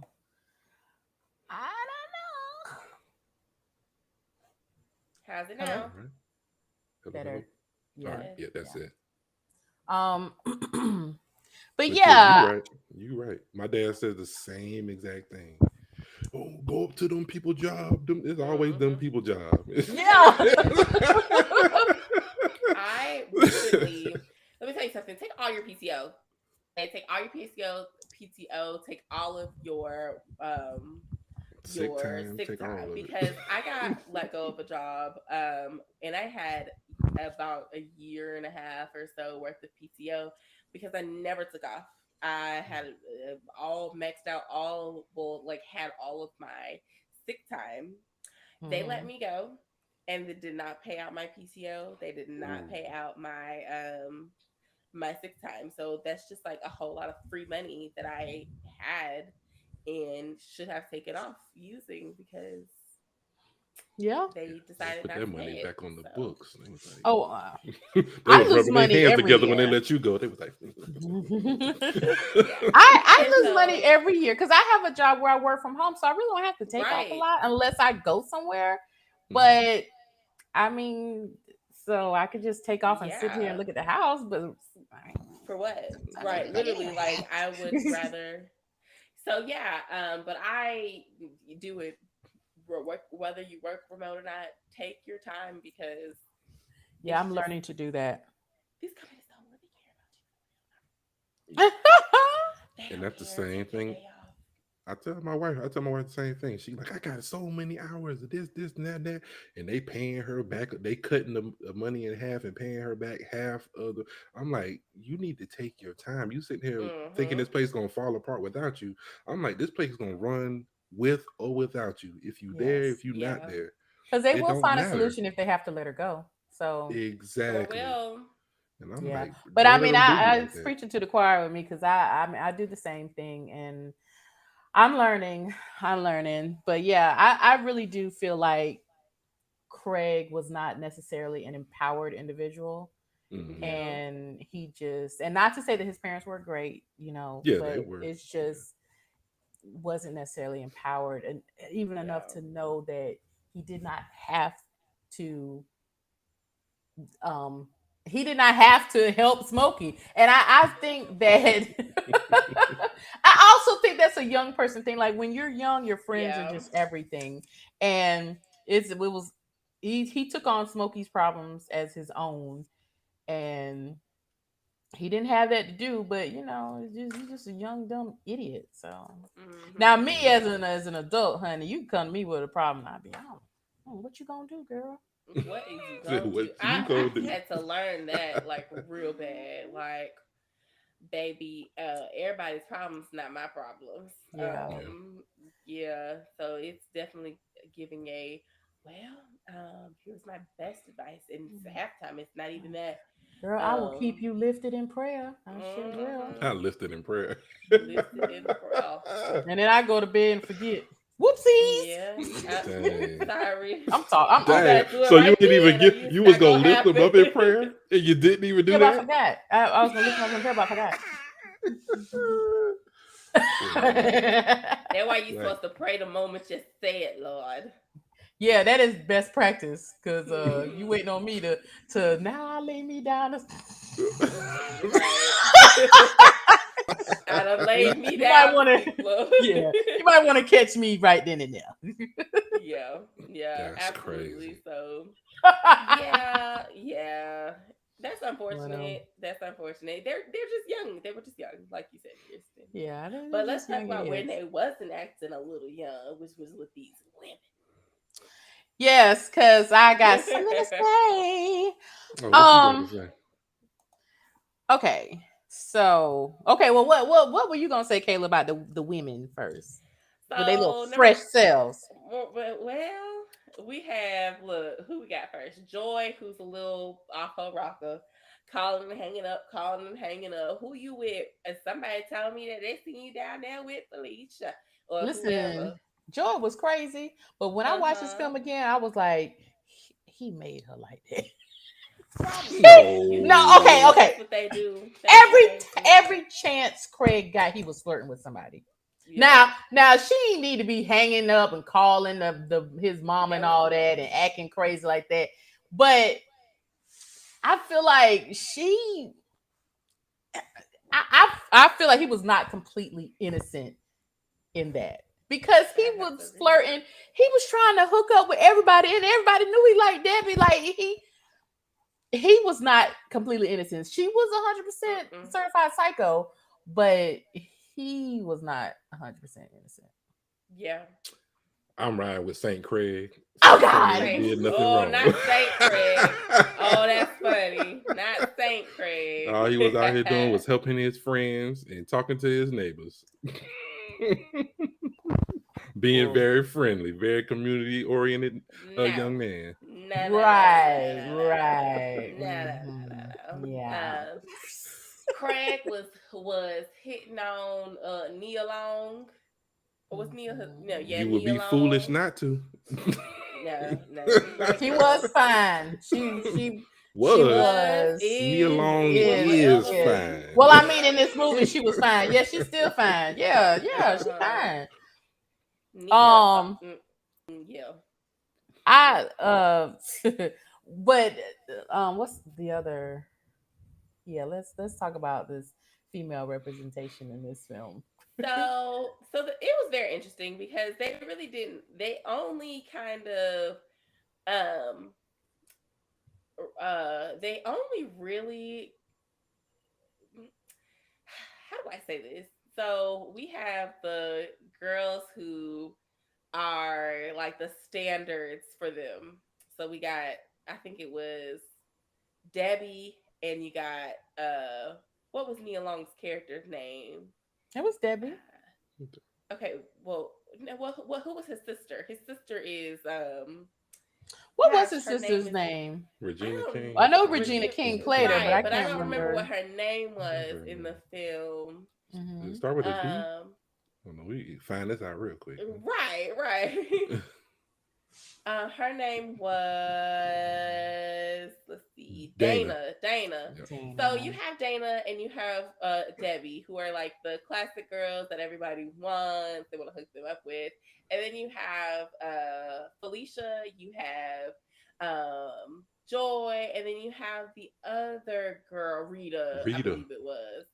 And they really tried to play into this stereotype of like big women, number one. It was like big women are like overly confident and that they're ugly and like all this other stuff and that they're slow.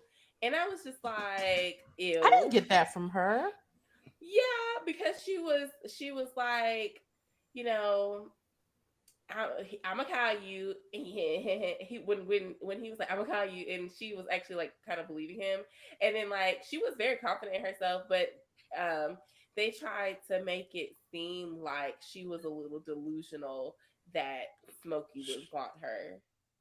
She was delusional. But I feel like that was playing into the stereotype that big women are delusional, that that men would want them. And that's just how I took it. And like maybe it's wrong, but that's how I felt. No. You can't pay me to think no differently. Smokey fuck Rita. I don't care. He called her. They probably did. They all do. Because it happens all the time. Let me tell you something. Any man who is like, a big woman, has slept with a big woman, has thought about sleeping with a big woman, probably got turned down by a big woman. Like, period, point blank. Period, point blank. Do not believe the hype. These men be fucking the big women, okay? Cause we sure ain't see him ceremoniously deleting her phone number. Right. He called her. Delete. Y'all tripping. They linked up. He might not have Maybe told they nobody, did. but they Maybe linked they up. didn't. But she did lie.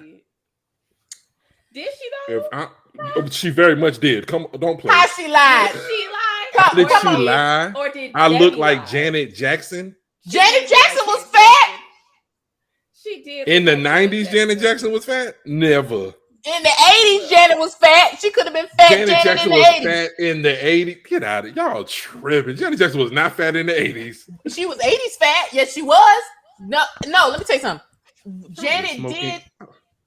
Y'all been smoking big worm shit? No, y'all been smoking this shit? No, but Janet, I'm serious. Janet did have like weight issues. As a matter of fact, the thing is, the body that she had in the 80s is like boom, bam, pow for today. But back then, when she was next to skinny stars like Madonna and Paula Abdul, the media trashed her about her weight. And she did have weight issues. Now she wasn't big as Rita now. Okay. No. But and then the braid but wig, first of all, the poetic justice wig she had on. Man, quit playing with me. That's right. That's matter of fact, because that's what I'm about to say. Just because she sounded like Janet Jackson don't mean she did not say I'm shaped like Janet Jackson. She said I look like Janet Jackson. And Dale, that bitch was cute. I guess back in the day, God rest her soul. God rest her soul. But she was cute. She was beautiful. And so she did have the braids and the hat. So give it to her. Give it to her. No. She did not lie. It's not definitely lied. It's not her fault that he didn't ask for a picture. And how you gonna ask for a picture in 95? They were meeting by phone. Listen, that's his fault. That's his fault. It's his fault he didn't go to the future. I say she looked. I'm just saying. I don't care. She did what now? She didn't lie. Y'all is delusional. She did not lie. I just don't think she lied. Definitely lied. Okay, he lied. Talking about she look like Freddie Jackson. She didn't look like no damn Freddie Jackson. Y'all must ain't seen that picture of Freddie Jackson. Oh no. No, I think that she did not lie and that Rita was a beautiful woman, and the way that he tried to dog her out was wrong. See, now y'all, now if y'all gonna say, y'all got to tell the truth now. Y'all got to tell the truth. Yes, he did dog her out, but she did lie. Yeah, it can't be she didn't lie. She didn't do nothing wrong, and just because y'all want to be on the good side, but nah. Educated, but she I don't think she lied because she, you know what? It's not her fault that he didn't use context clues because again, I state he did not say I'm shaped like Janet Jackson. She said, it wasn't even about the shape. Like Janet Jackson. She got out the car farting. She got out the car. That was the seat. She was already out the seat for that ass busted. I ain't hear no fart now, Trinidad. Now you lying. I ain't lying. Go to the closed caption. Go to the closed caption. And what it say? Fart on it? Yeah, it says farts. It's right on her ass, and it says farts. I believe you lying. I'm gonna see by Rita when we get off. You're right. We have to check that. But Rita, I don't believe you. But yeah, y'all just grandstanding, but that's fine. That's fine. I y'all over here. She did nothing wrong. All I don't of the think she did women nothing in the best wrong. light because Joy is like any other controlling girlfriend who is in love with this man who's not in love with her. And they made it seem like she was, well, I mean, she was crazy. But I still feel like they did it to the extreme. They did Felicia to the extreme. What you mean? Like, I actually think the Felicia character was done really well. Really? Yeah. They talked to her on a Comedy Hype episode, and she really got into their characters. Like, she really delved deep. Like, the method she used, I forgot what methods they said she used for her acting, but like it took her a while to come out of that character.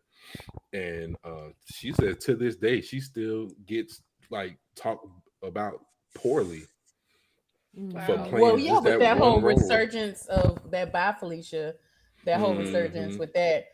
But I think, like, to me, and I have not, me personally, encountered a lot of people who are strung out on drugs. I mean, but besides, like, with work, like the kind of work that I do, and like, every now and then you might hear like somebody in my extended family might have an issue with drugs.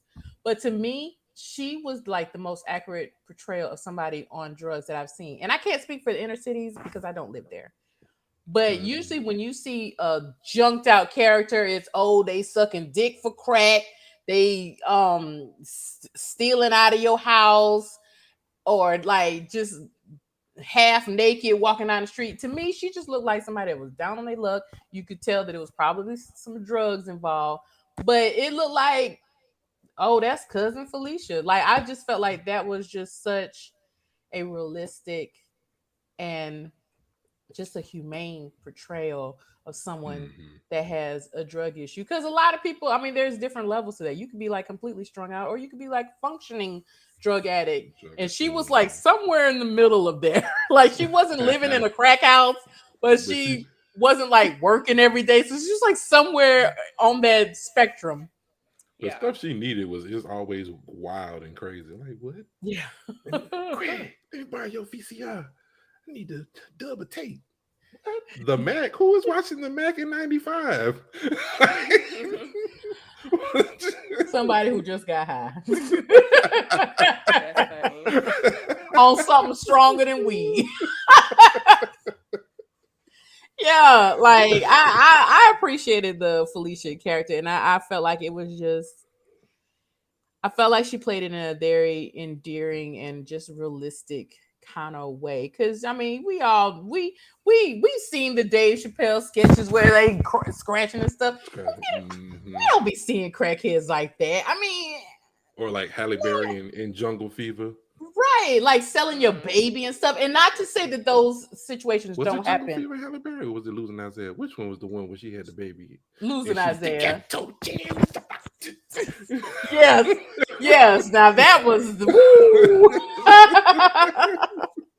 Yeah, That one. that I just feel like the Felicia character was something that was closer to home than those characters. And like I said, I can't speak for any city. I'm sure that kind of stuff happens, but as far as for me personally, the Felicia character was not too far fetched for me to connect with. Yeah. And that whole neighborhood felt like a real neighborhood. It didn't feel like they were shooting a movie. It felt like a day in the life of this neighborhood. It really The did. neighborhood It really was. felt I real. think that's exactly what the movie was. It was just literally a Friday afternoon, and that's what happens on our Friday. Well, Friday day, Friday morning today. We Yeah. just gotta peek into what Central LA looked like, South Central LA looked like for Craig and Smokey. Because I think like living in a neighborhood, all of this movie had a ton of elements that even if you could not connect with all of them, some of them you could. Like if growing up in a neighborhood, you knew who was on drugs. You knew Yeah. who the fine girl everybody wanted was. Like you Mhm. knew who the little kid troublemakers were. You knew who the Mhm. drug dealers were. Like Mm-hmm. it was very a realistic portrayal of just a neighborhood. And one thing that I do like is like this movie is like right on the cusp of like when movies like Boys in the Hood and Minister Society and South Central and all that stuff were being made. And it was like all of those movies at that time, from the start of the credits in the beginning to like just going through the film, you just have this sense of impending doom. Like something's gonna happen. Somebody gonna die. Somebody gonna get shot. Mhm. Somebody gonna get killed. Somebody gonna do something. Mm-hmm. But it was nice to see all of those hood elements, but with a happy ending. And like it was just good to see that, and it took us in another direction because we definitely could have gone down that route because we had the Debo character and the Big Worm character that were the villains, but it just Along with it Smokey. encompassed all that and Mm-hmm. Smokey the Right. villain. Smokey the villain. Yeah, but it I'd took have us to in agree. another direction, and it made it this heartwarming film. And like all of these people, like it taught us that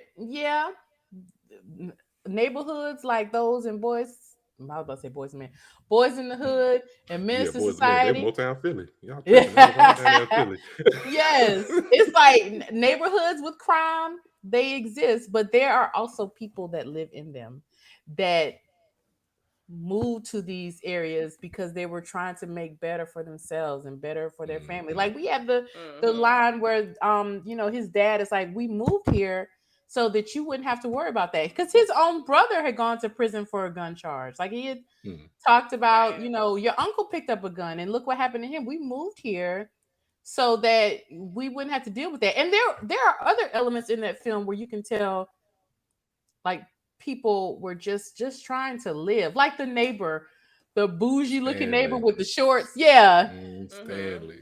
Stanley. he probably grew up there. He's just trying to just live his Do better life for and have a him. nice On his yard, and little Yeah. piece of land, and yeah, he just and here they he's just come. trying to live. They and Yeah, trekking he and across really the was. grass. And they broke into his house, yes, and and he like didn't Debbie complain about running that down the lawn. street. Yeah, right. Like he just want a nice lawn. And Debbie exercising and just trying and better herself and just live her life and taking up for her sister.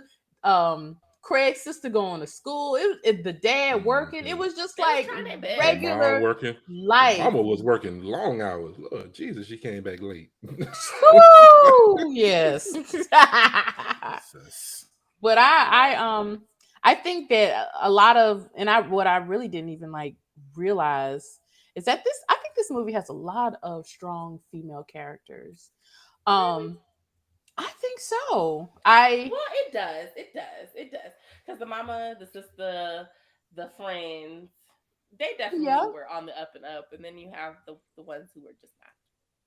I think that Debbie was a very strong female character. She was the Mm-hmm. only one who stood up against Debo. Mm-hmm. She started that, and like I Yep. don't think she gets the credit that she deserves because all of a sudden, Craig swoops in and kind of saves the day with the fight and stuff, which it was his film. Yeah. But Debbie was the one who started that whole chain reaction of finally, like Debo had been terrorizing the neighborhood for we don't even know how long. Yeah, but Mm-hmm. he was getting in everybody's head. I was like, dang, Right. And she I would not was want to see him coming. I would be like, I'm going in my house. I'm going in the house. Yeah, Real, steal my really. chain from in here, nigga. Right. He But tried to. yeah. All you see is a big Debo arm reaching through the window. I'll be gonna slam the damn window down and pow, pow, pow. Your ass gonna miss an arm today. But yeah, what were you gonna It say? took a lot for somebody to stand up to Debo. So I want to kind of talk a little bit about the gun scene where the dad kind of caught Craig with the gun. It was so interesting to me that he didn't just take it right then and there. Cause did he take it? I don't remember. No, he didn't take it. He He didn't told him to take put it it. down. Right. Told him to put it down, and say, that's not how a man handles his problems. And I would have took that gun from my son immediately, and been like, yeah, no, nigga, we not gonna do this. So I think he picked his battles with that one because it's Yeah. like Craig was 22, so you could take his gun, but if he wanted one, you could just go get another one. that's Um, true, but and I felt like that was a great portrayal of trust because it was like, I know you got this gun. You may need it, you may not, but I'm gonna trust that you're gonna do the right thing, and it worked I out. don't know, I'm man. not that I don't feel like always work out, but it did for them. eventually, because he pulled the gun on the man. But my thing more so would have been as a parent right then, I'd have been like, and I know he's a grown man, but you need to tell me what's going on. You need to tell me what's going on that you feel the need to pull this gun out and use it. Talk to me. What can I help you with? That's just my opinion.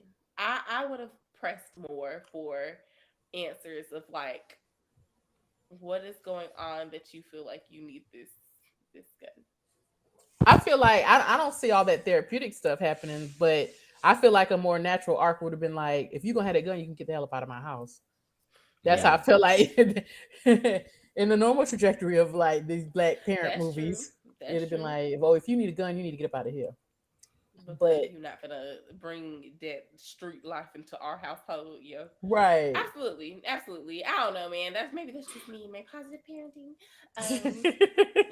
Well, there wasn't no such thing in the 90s. That's true. Yeah. You gotta go because back to the uh, times. yeah, Yeah, I'm yeah. just saying. Y'all, No, I I'm saying you got to go think about what was Y'all going know. on during that time. Like that wasn't really, especially That's true. growing up down over there.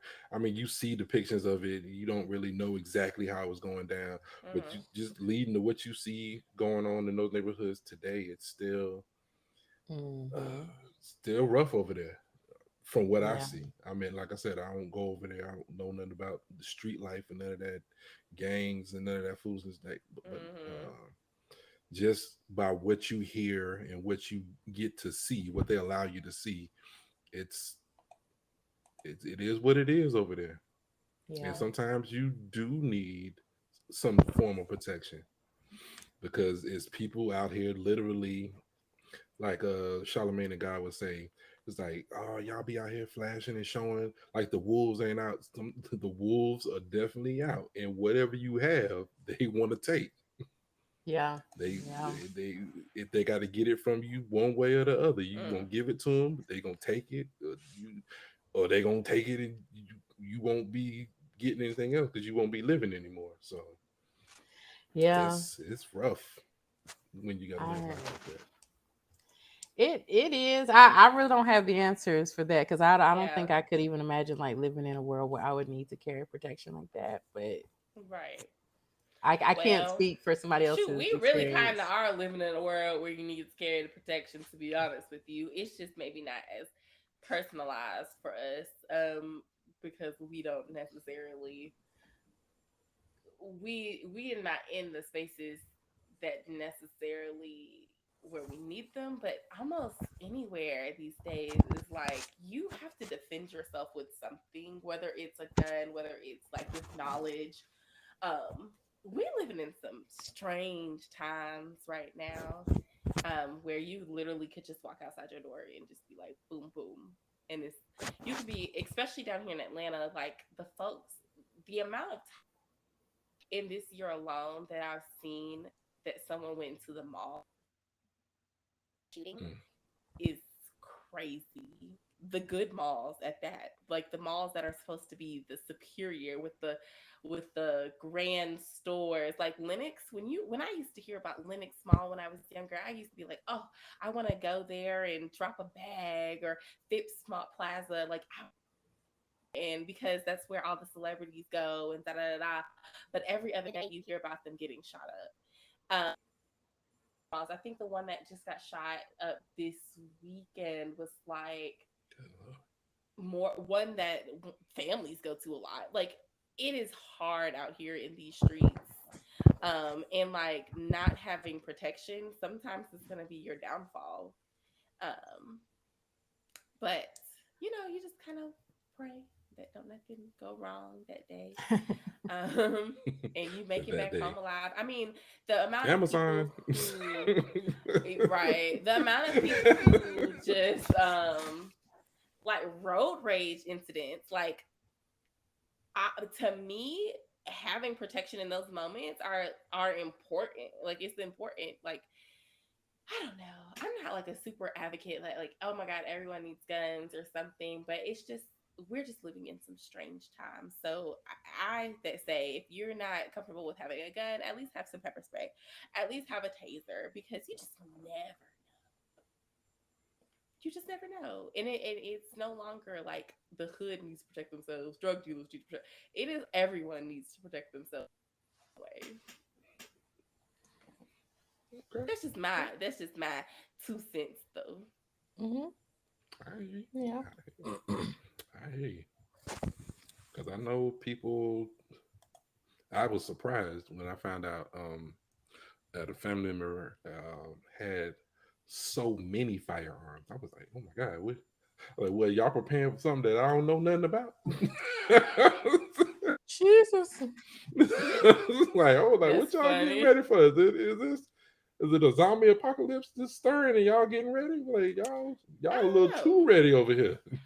Yeah. I mean, it can be that way. I don't know. Like I said, it's hard out here. It's hard out here. It's hard out here, y'all. Yeah. Well, yeah, it's hard. I think really the last thing we probably should talk about is that ending when he did pull that gun out on Debo, because Debbie's sister was sleeping with Debo, which I kind of feel like that was probably exactly right. They probably were a match made in heaven before all of this abuse started. It did not Um, surprise me that those two were, fooling around, but yeah, Mhm. yeah, yeah, I um that fight scene was so trash. But absolutely. Oh, you think so? Oh, absolutely. Wow, what's wrong with the fight scene? I mean, it was just real kind of sloppy and weird and all over the place. But I mean, but that's actually how real fights go. They're usually pretty sloppy. They're not choreographed. Yeah, Cause like it Craig was a was lot going on because punching and him just missing getting and up. tripping all over the place, and then it Like, was hey, like, okay. And then him Um, like really being defeated and hearing, "Get up, son, get up," and him actually getting up and knocking him out with that damn brick. I was like, all right, yeah. no, all that right. happened. I remember the time I was in school.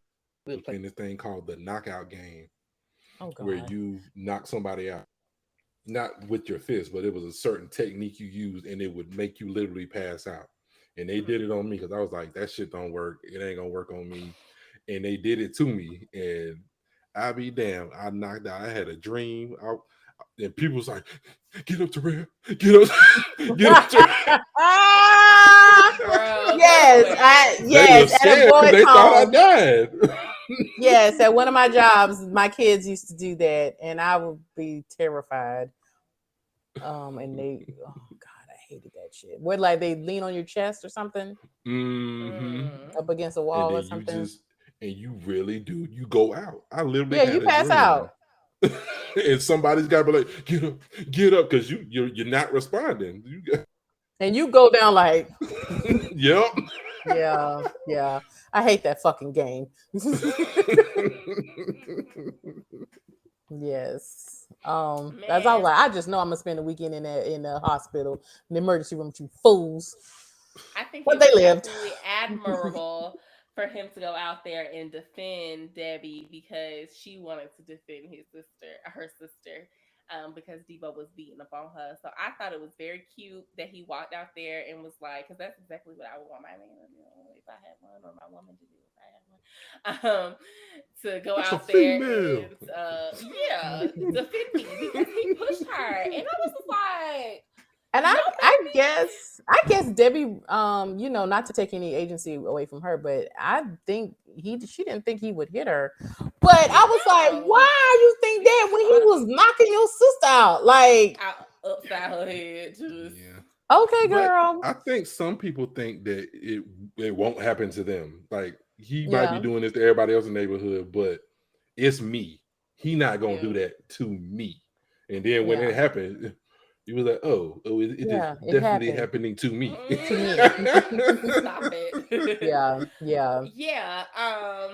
I don't know, but I think he did the right thing going out there and standing up to that man. And like, I hate that it took that because at the end of the day, Debo had been allowed to do a lot. He had been allowed to do a lot, beating up on that po man Red, But who was gonna stop him? stealing out of people's houses and stuff like that. I feel like a neighborhood mob should have been stopped him. Kind of almost how they did in what was that Tyler Perry movie, y'all? Three Little Girls. Not Daddy's Little Girl. Daddy's Little Girls, where the neighborhood eventually got them drug dealers out of the neighborhood.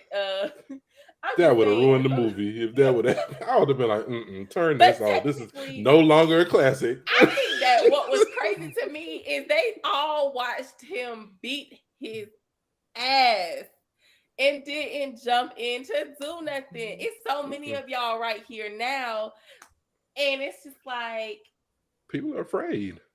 I don't know. People are genuine. I mean, genuinely, yes, they're afraid, People but they are seen afraid. him pull out that gun, number one, and was like, okay, this nigga gonna shoot him. Cool. Great. Then they see him put the gun down, and they see him getting his ass beat. I'm like, it's 10 of y'all niggas right here. Jump this man. First of all, they were good. Cause okay, like generally I'm the type. Yeah, generally I'm the type that if a fight's going on, I'm somewhere turned all the way around, getting the hell on. But there are people who stand around and watch fights all the time, so that's not nothing new. However, if I'm watching a fight and I see a gun, I don't care if he put it down or not. I'll be, this is elevated to a level I'm not trying to see, and I'm going. I'm out of here. That's not my thing, though. I feel like in this instance, he has been terrorizing your neighborhood. So sure, I know people stand around and watch fights all day. Like this is a you on you thing, but this was not a you on you thing. This was a you against the neighborhood thing.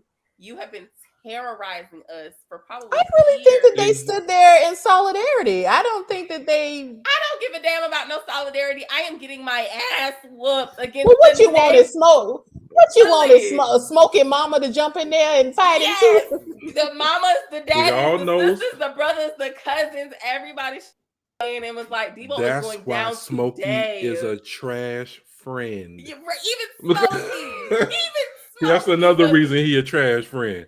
Because he didn't even help. Friend to have my back. If but the thing is, me getting my ass beat, and she just stands by, and we will no longer be friends. When you shooting the ones though, when you shoot I don't give a damn about no jump, shooting no ones. when you shooting the ones, you can't jump in. I don't give a damn. That is against fight protocol. Yeah, that is fight I- protocol. Mm-mm. That You when can't jump it in. became You cannot jump him caping for Debbie, that became a one-on-one fight. Yep. No, So it so did you not. wanted some. So okay, yes, it was because No, it Craig and Debo were one-on-one because Debbie got hit. So you wanted Sure. somebody to standing around to be like, I also remember when Debo wronged me, and I'm going to jump in now.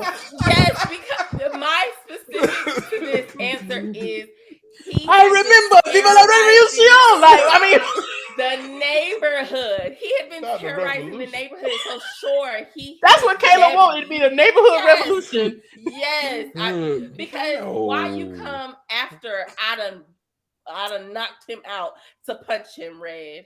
Why did you come after I knocked him out? Because he get had his to money make sure he was. smoky? Because y'all know his theme music was similar to Jaws. I would have punched him Yes. too. You gotta make sure he's out because you don't want him. You reaching to get your chain and he grab you. Like, oh. Yeah, because that's how and it's always how the sharks get you on Jaws. You think they gone and then they bust out of the water. You should have jumped in while you saw me getting my ass beat. Period. But then he wouldn't. Then he wouldn't have been able to get Debbie fair and square.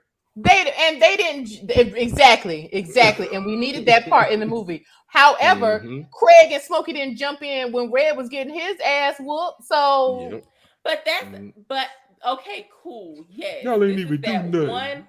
And what was we gonna do? The entire neighborhood was out. And Red, you ain't no Debbie, so. Well, that's true. Exactly. That's true. But my thing is, the entire neighborhood was outside when this happened. It should have been a mob mentality. We are getting Debo out of here today.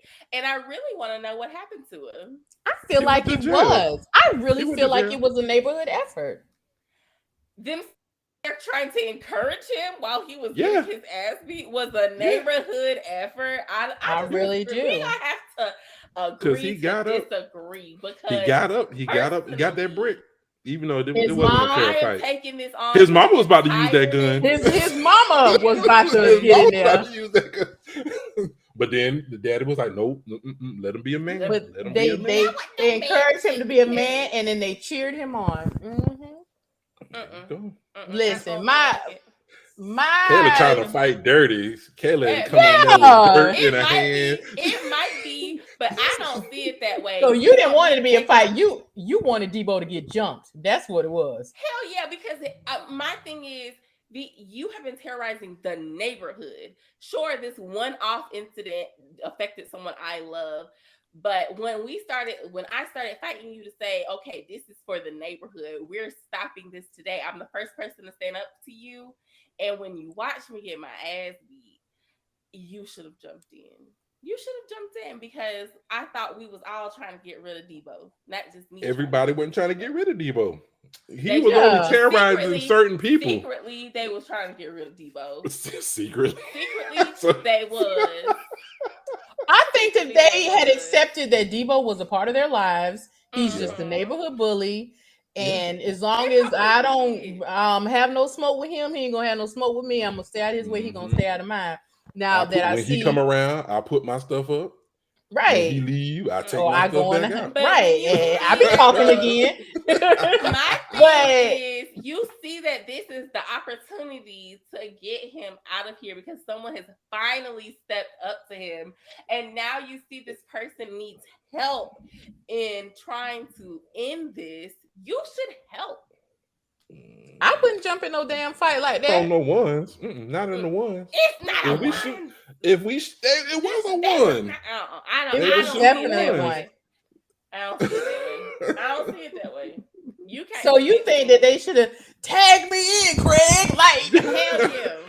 Like Craig ain't Because getting up. I mean, because come my on, thing Smokey, let's is- get him. My thing is, had he not Right. gotten him in the end, Debo probably would have been a worse villain, because now it's like you had that one person to step up to me and you saw that they lost. No one is ever going to step up to me again. And now it's probably even a worse situation than it was in the beginning. Okay, but let's think about it logistically. In that neighborhood that was watching that fight, who could have stepped in? Craig's dad, Smokey could have stepped in. Smokey, Ezell, Dad in. and Red. Ezell wasn't gonna step in. Ezell wasn't gonna step in. Ezell exactly. was only worried about crack, and so okay. Craig's dad was too old, and he wanted Craig to fight that fight on his own. Stanley was in the house watering his. Stanley was in the house watering his flowers. Who could have? Stanley was. Who could have been $200 he misplaced. Okay, yes, and been that day. Listen, if you wanted to ask, if you the preacher wasn't even there. Kayla, I know you're trying to drive the point home. You want Tim to come out there next? But Tim was dealing with his wife. Tim was dealing with his wife. His wife was out of pocket, and Tim was trying to get that thing back on track. Kayla, I know where you're trying to go, but you just do not have the fuel to drive this point home. Big Worm could have stepped in. Big Worm's knee could have stepped in. Big Worm don't care about what Debo the only doing? People out there that were viable partners in that fight would have been Smokey and Red. Red was terrified of Debo. Exactly. And so that was not going to happen. Smokey would have been better than nobody. Smokey could have jumped in, but Smokey, he's not going to do that character. Either.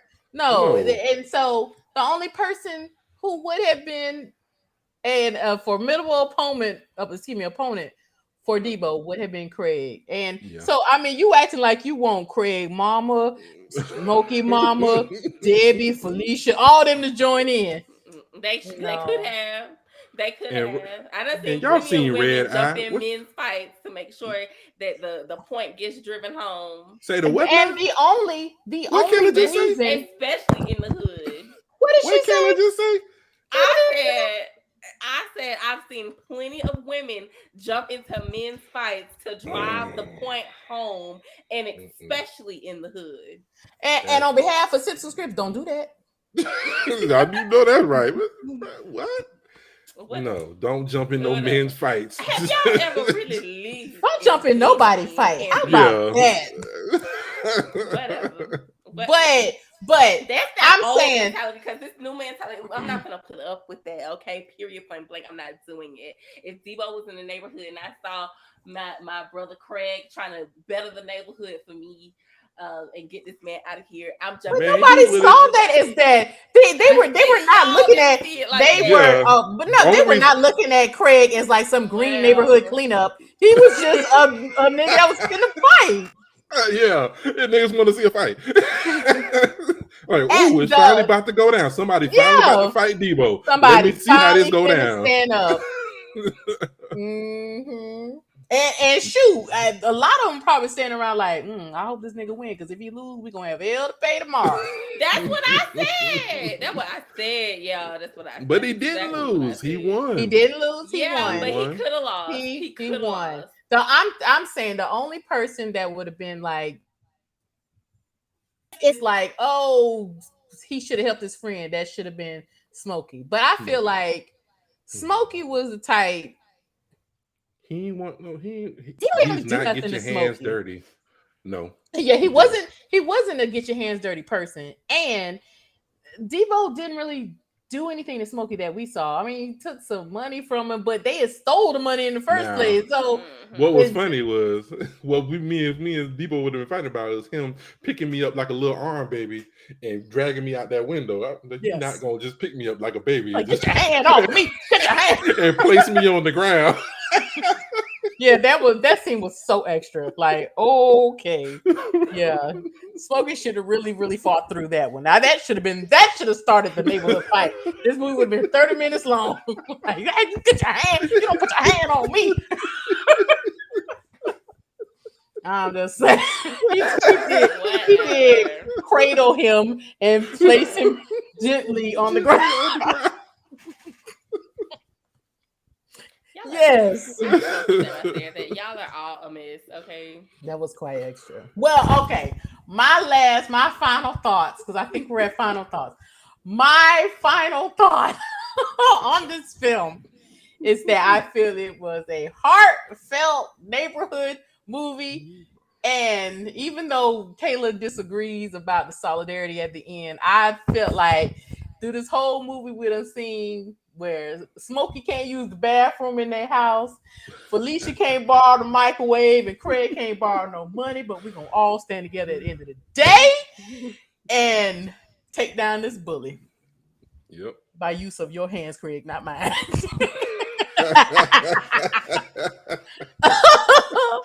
So, Somebody got to use their hands. Go ahead, Craig. and somebody got to live to tell the story.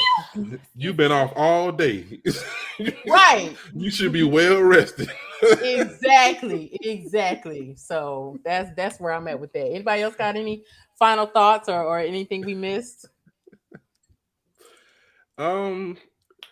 I think we touched a little bit on it, but the different characters that show up throughout the neighborhood. Yeah. I really like the casting. I don't know who did the casting, but whoever put this cast together did such an immaculate job. It's ridiculous when you look back and see all the people that were in this film, even people without speaking parts, but you know them, they came to prominence later on. Just being in this film, you're just like, wow. So many people that touched so many other people through their entertainment were in this one film, and this film was this is a damn near perfect film, in my opinion. Yeah. And I think this film is like one of those rare, those treats when you go back and watch like 90s cinema. Like it was always this all-star ensemble. And so it's good to see characters who have, or actors who have died. See Chris Tucker before Hollywood kind of chewed him up and made him not so appealing. Yeah. And I know he definitely said he would not come back for the fourth movie. I don't think there's gonna be a fourth, especially after John Witherspoon passed away. It wouldn't be the absolutely right. And it wasn't the same after the first one, so I wish they would just stop completely. But okay, I mean, like I Mike knew there was a series, so I'm kind of interested to see what that entails. I can't remember what the second movie was about. Was that the one where he moved? And yeah, that's what introduced Debo Mike Epps into the franchise. They go to Rancho Cucamonga, which is a real place. Yeah. And they go to live. It sends Craig out there to live so they can get away from Debo because Debo was broken out. Yeah. That's why the second one, it has its funny moments, but it's nowhere near as endearing as the first one.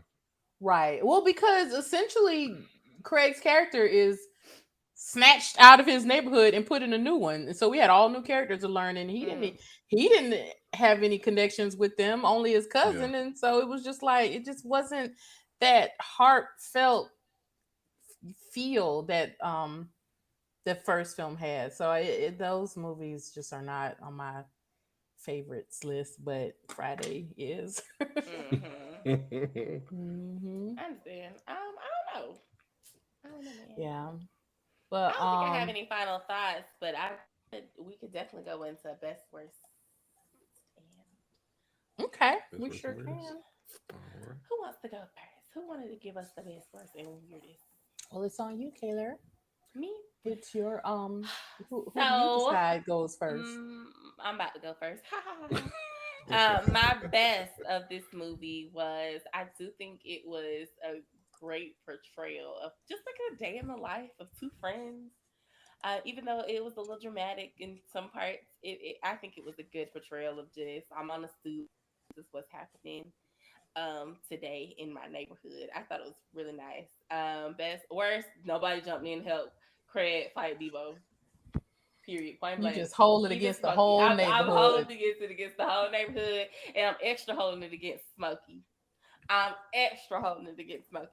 So that's my worst. And then I think my weirdest was just, I don't know. Were they just bad at math and didn't realize we needed $80 Was that it? Because they went around asking Yeah. everybody about 200, and it sounded like they was trying to come up. It sounded like they was trying to come up, and they didn't have to. They could have avoided all of this. I guess it wouldn't have been a movie by just asking somebody for 80. Yeah. Terrell, best worst. Best, worst, weirdest. Best part of this film was that this film exists and will always exist forever, regardless to how many sequels or prequels or whatever they want to do with the franchise. This original film will always be there for me to go back and take a look at. And You skated by just with that answer. what you mean? Is the best part is that it exists, and a unicorn frolic by. Right. Whatever. I'm getting my hey. I mean, when I don't know, it's just one of those films that it's always a go-to. It's always something that I can always watch and never be like, I'm so sick of watching this movie. Never have I been like, I'm so like even we was preparing for this. I watched this a few times. I watched it when I was walking at the gym. I watched it when I got home. I watched it when I got up this morning. I don't mind watching the movie. It's that great a movie. It's a great movie. And the characters that you will always remember. Somebody be like, Smokey, you know, they're gonna use there. My neck, my back, my neck, and my back. I mean, it's just so many memorable but lines. But $20. Yeah. I mean, and I guess the worst thing about this film was that they didn't continue this legacy on into the additional films that they made. If they could have worked something with this formula. I know they wanted to have a more mass appeal, and I believe those other films did gross higher than the original film, which is at the end of the day what Hollywood is trying to. So it got that part right, but it didn't get the heart of the film right, in my opinion. See, and the weirdest part of this movie was that what was weird about this movie? You ain't find nothing weird. A little something. Give us a little something. A little something. What was something that was just? Oh, this is weird. I guess it was weird. Knocking over them trash cans. I'm like, bro, somebody come get this little boy. Little bad behind what you. Was it? Summertime? Child. Was it kids in school? What's going on? Why this kid knocking up? That was like obnoxious. Like, okay, you know, it's always a little neighborhood child. It's always a little idiot in the neighborhood that just do stuff. Well, what about you, Kirsten? What you get? I would say that I'm gonna have to go. I have two bests. I love that, like, upon second, not second, probably millionth viewing, like getting prepared for this episode, I was able to kind of like notice all the complexities in this film and just learning how much of a coming of age film it was, especially for Craig's character, you know, because at every corner he was like being pushed into being a man. And I think that it kind of spoke to me a little differently, because living with your parents as an adult is hard. Absolutely. I experienced that, like when I moved home in, you know, preparation to purchase my house, and it's very hard to be an individual, be an adult when you live with parents who still see you as like the 12-year-old, 13-year-old person that you used to be. So, you know, I have a little bit of love and connection with Craig and Craig's character. So I think that it was good to kind of pick up those elements in the film. Like another best was, like I mentioned before, I really enjoyed the female representation in this film, like even down to Felicia's character, who you know, beautifully played a drug addict. And also Debbie, who was such a strong female character, you know, her really being the leader of the charge, and it kind of happens just like how life does. Like there are a lot of women in the background who really lead things and are the force and the strength behind movements, but men get the glory.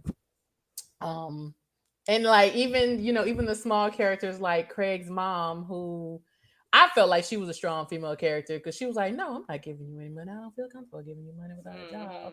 And when she cooked that big ass breakfast and she was like basically like fuck them kids and ate that breakfast by herself. I was like, girl, you go, girl. Yeah, The queen she was of literally putting herself first. Okay. yes, that was self-care. I love And her she in like every was movie she plays in. so wonderful. So I love her. Mhm. And I would say the worst was the Debo character, was just so obnoxious. And then but what's funny is like he's passed now. I believe he's dead, right? Yeah, And then like in his interviews, like people always talk about like how he's really just so kind in real life, but he was a very Big guy. convincing bully. And that And I that think damn he played a eye, bully in most movies. everything.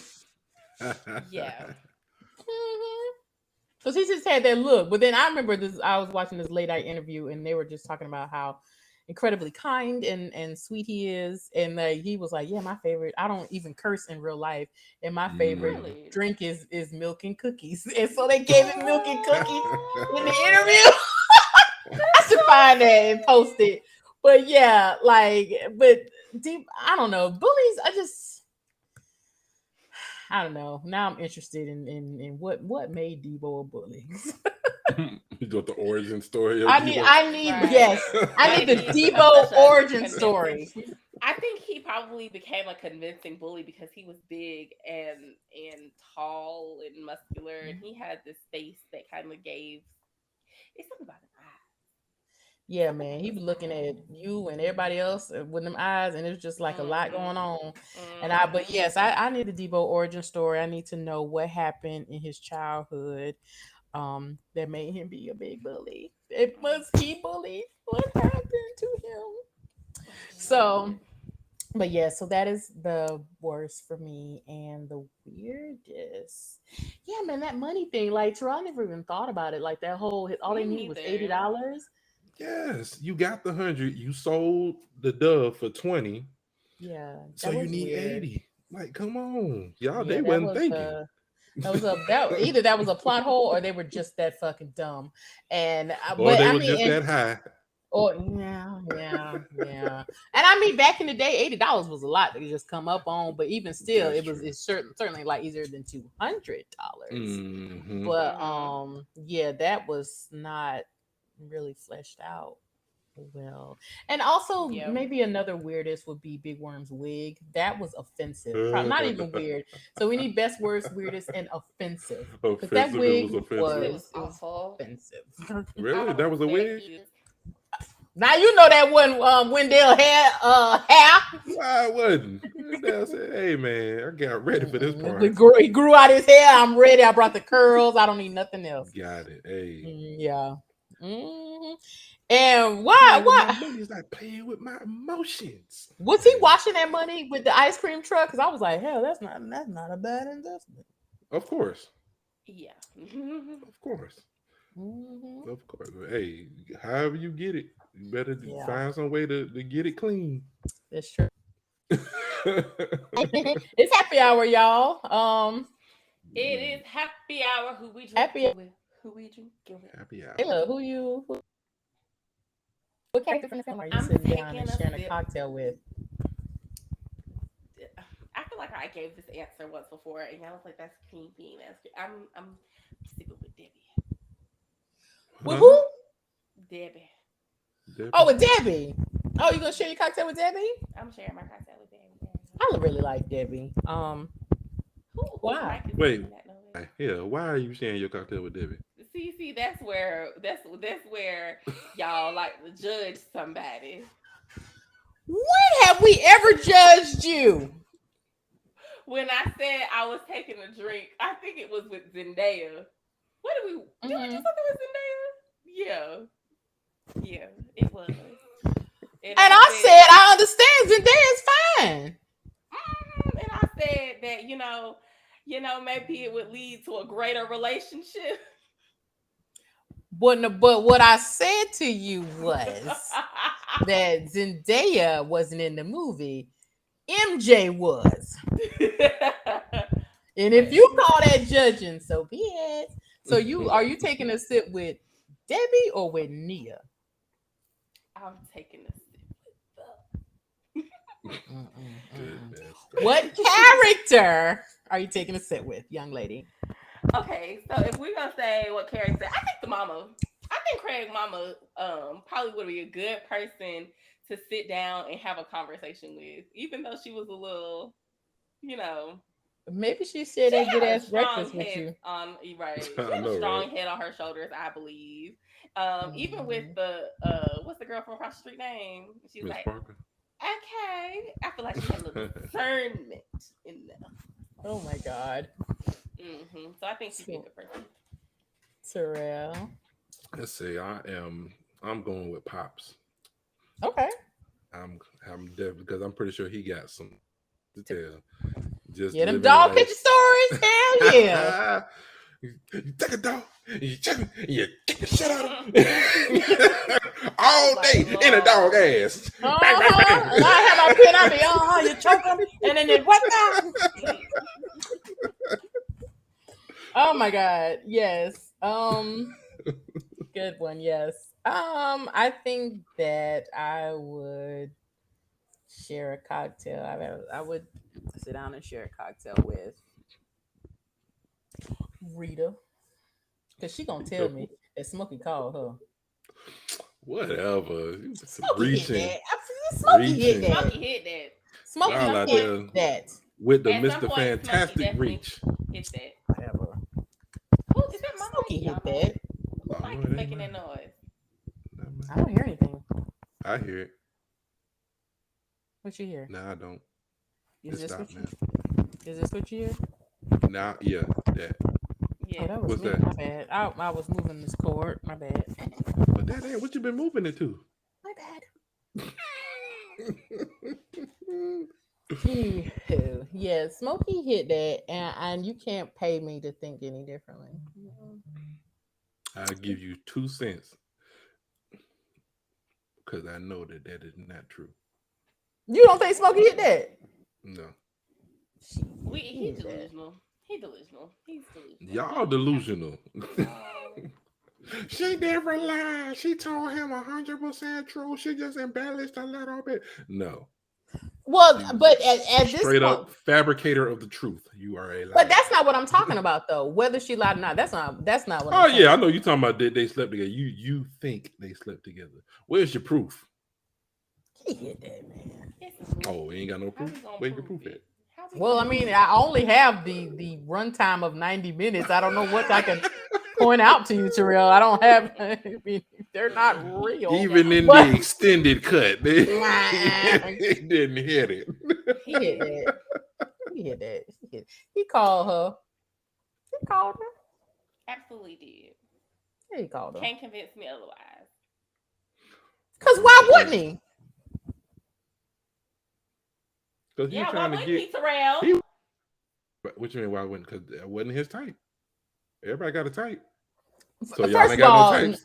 Y'all ain't got no types. No. People do have a type, but it's plenty of people who sleep together who are not attracted to each other or who are not each other's type. I mean, that happens. Oh, hell yeah. I wouldn't know. Well, I mean, I already know that you are quite demisexual. So, but I don't even know what that means. I don't know if that was a compliment or an insult. Yo. when it talks about sexuality, except for Yeah, no, I mean, it's just demisexuals are generally only sleep with people they are attracted to or respect or. But yeah, now would Smokey have started a relationship with her? I don't know, because he was still with that young minded. Like I guess it speaks to me differently because I am a plus size woman, and when I was that age, I was surrounded by young-minded men who were attracted to me, but didn't want anybody to know, or wanted to talk to me, but didn't want anybody to know. And whether he was attracted to her or not, we will never know. But she was a good-looking woman. Yeah, She might have fabricated the truth. I mean, that's up for debate. We don't need to get in that again. No, you ain't need to debate. That's the truth. But shut the fuck up. But and I cannot tell you how many of like these men or men like that I met later in life and were knocking my doors down. Like, so not I didn't say my walls. I said my doors. Oh, my bad. Okay, I was like, I don't want this shit. No.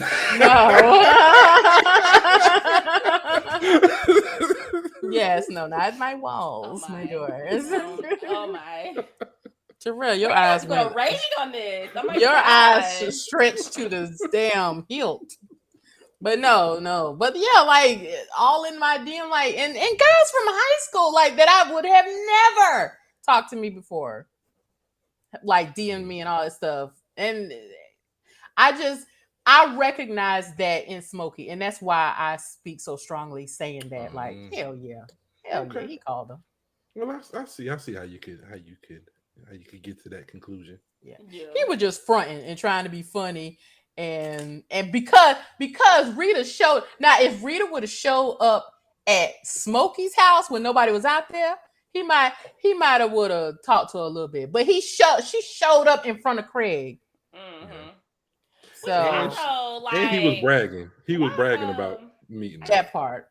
I guess Craig's house is a little bit more developed than Smokey's house. So I was like, well, why they was at Craig's house sitting on the porch all the time? But I guess you want everybody to know where you live. Yeah. That and then also Smokey, they could go in and out of Craig's house as much as they wanted. Smokey mama locked that damn door. Yeah. And Smokey never had his key. Yeah. Terrible friend.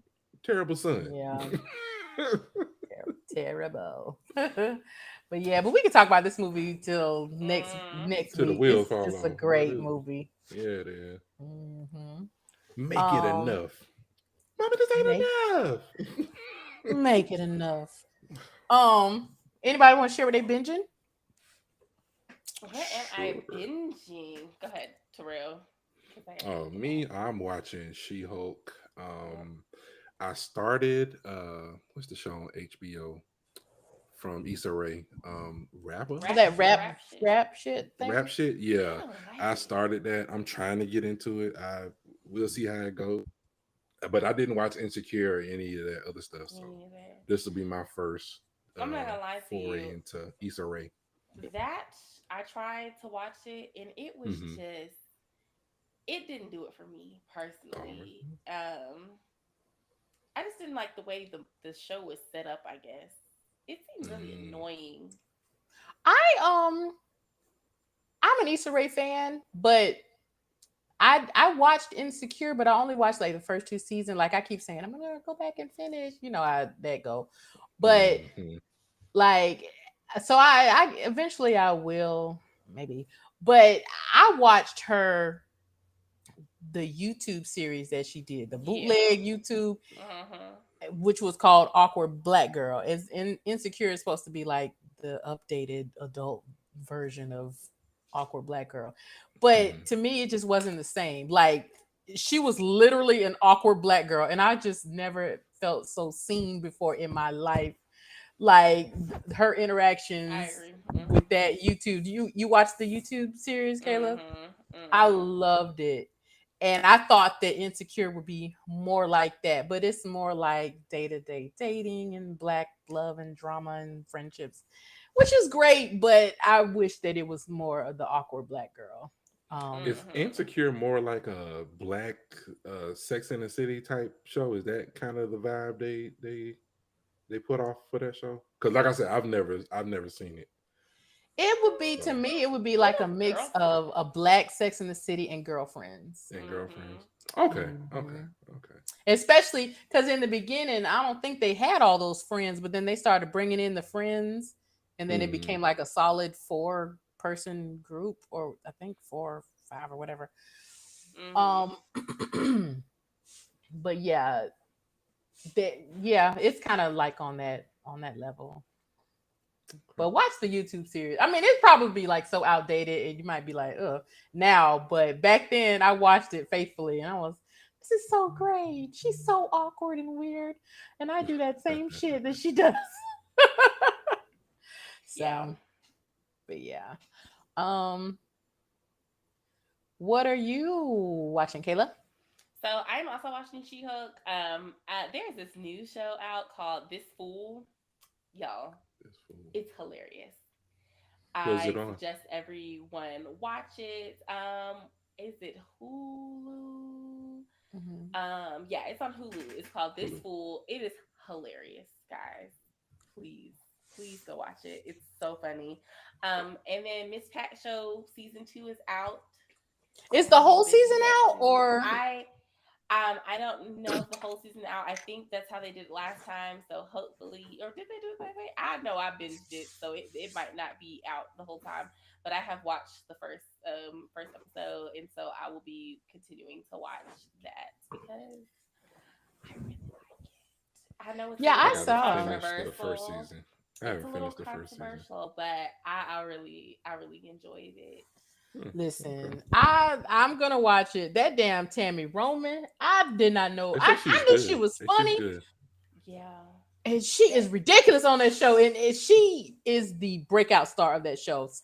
Pat, you're doing okay, but Tammy, Dang. I knew she was Tammy funny because she acting her does. ass off. Yeah, okay? she made that show.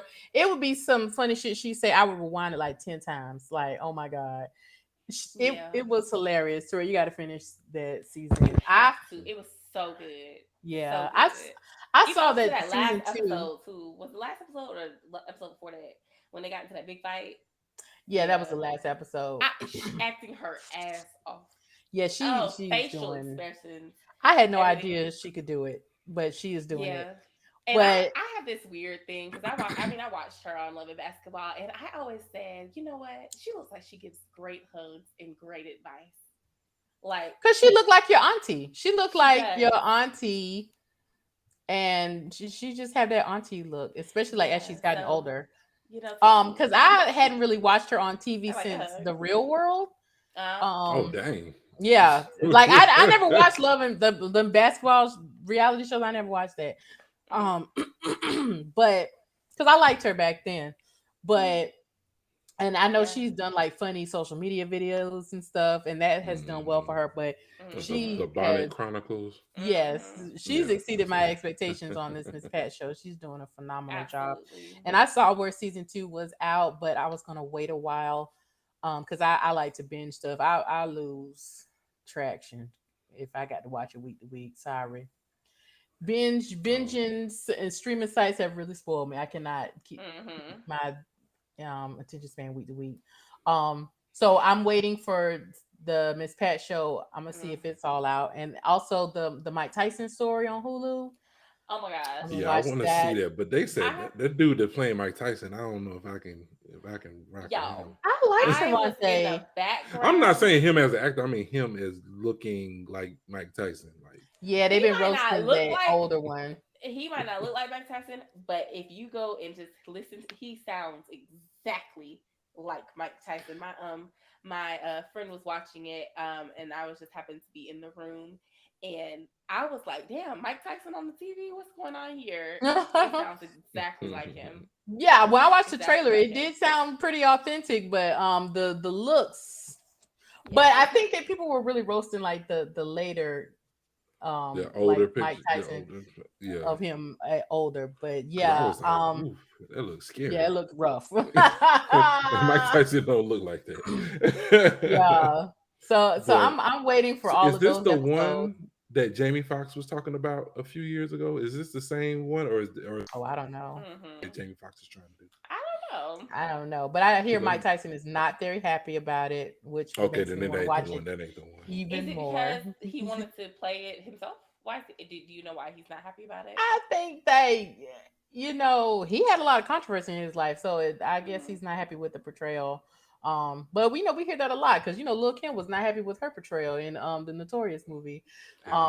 So which makes me want to watch that stuff even more because I'd be like, I think what it's juicy always tidbits are important y'all putting out to that you don't want us consult to the see? people if they're still alive, or even if they're not, consult the people who actually like live this life. Yeah, to a It's- certain extent. So yeah, I mean, because a lot of stuff gets changed. Like they make up gaps and holes in TV shows, and now you're portraying something. It's a lot of revisionist history happening in these TV shows. I mean, I think you should be involved with your portrayal. However, not everybody is going to be as forthcoming. And Yeah. because, like Ray was a great movie, but Ray Charles was Mhm. involved start to finish. Mhm. But he was gracious enough to show, like, he was a flat out All junkie. I mean, sides. it was Mhm. bad, but not Yeah. everybody is willing to be that forthcoming. So I'm like, I'm just be wondering what kind of juicy tidbits you trying to, and I hope it's true because they, of course, Hollywood will fabricate stuff when they need some drama. But Mhm. I also just wonder, like, what are you trying to hide? Mhm. Because Mike Tyson don't want nobody to think he a rapist. No. Okay. Dang, moving on. So but yeah, so that's what I'll be watching, and I'm still trekking through Supernatural, which we ain't even got to talk about. But No. I will say I tried, and I don't know if there's something wrong with me. I was saying this to my honey, Yes, and there is something wrong with you. something probably is wrong with me, but Mhm. there is a massive comfort in rewatching shows. And I feel like I'm just in this place in my life where I just want to be comforted by the characters that I know. I don't want to see no more new ones. I tried to watch a show on Netflix and I got to the second episode and I was like, I don't know what's going on and I'm getting frustrated and I'm getting angry. Like, but I do think the show was just terrible. But that Echo show, the one where the girl plays herself and her twin, Mhm. Oh, and I just kept heard getting of it, I ain't confused. watch I was like, well, I don't know what's going on here. And it was so bad to her. And I usually never do this until like the end of a show. But like I went on Wikipedia, I was like, just tell me what's gonna happen because I don't Mhm. even know what y'all doing no more. Yeah. Well, lovely That's to hear crazy. what you're working on, Kirsten. Yeah, I hope everyone had a wonderful time listening to our show. My computer is about to die. If you're wondering why I'm trying to Oh. wrap it up, because I had to move to a different room and I left my charger. I mean, I'm okay So- with wrapping it up, but it was just so abrupt. I was like, oh, What was you talking about? But what Because had y'all happened wouldn't check y'all was chat. see you next week, bitch. It's like, whoa. Oh, okay, I see. My I'm computer sorry. came back. Yeah, I tried to Oops. check y'all and y'all wasn't paying attention. But that's Oh. okay. Yeah. But no, y'all. but we can't wrap up because we've been talking for a long time. But Yeah. yeah, well, so that's our show. Kayla, thank you That's our for show. taking us down memory lane. And Terrell, you Yeah. wanna Memory lane. oh Lord. You wanna walk us out, T-Rex? All right, I'll see what I can do. All right, well, that's our show. Thanks everybody for tuning in. We hope you enjoyed the show. For bonus content and to learn more about the show, head over to sipsandscripts.com and follow us on Instagram and Facebook at Sips and Scripts Podcast. If you have a suggestion for a film to discuss or want to add to the conversation or just simply want to say hello, DM us on social media or leave a voice message on Anchor and we will play it on the show. Thanks again and see you next time. See you next time. We're gonna miss you. See you next time. We're gonna miss you. And you know this, man. Bye, Miss Parker. Bye, Felicia. Okay. How do I stop it?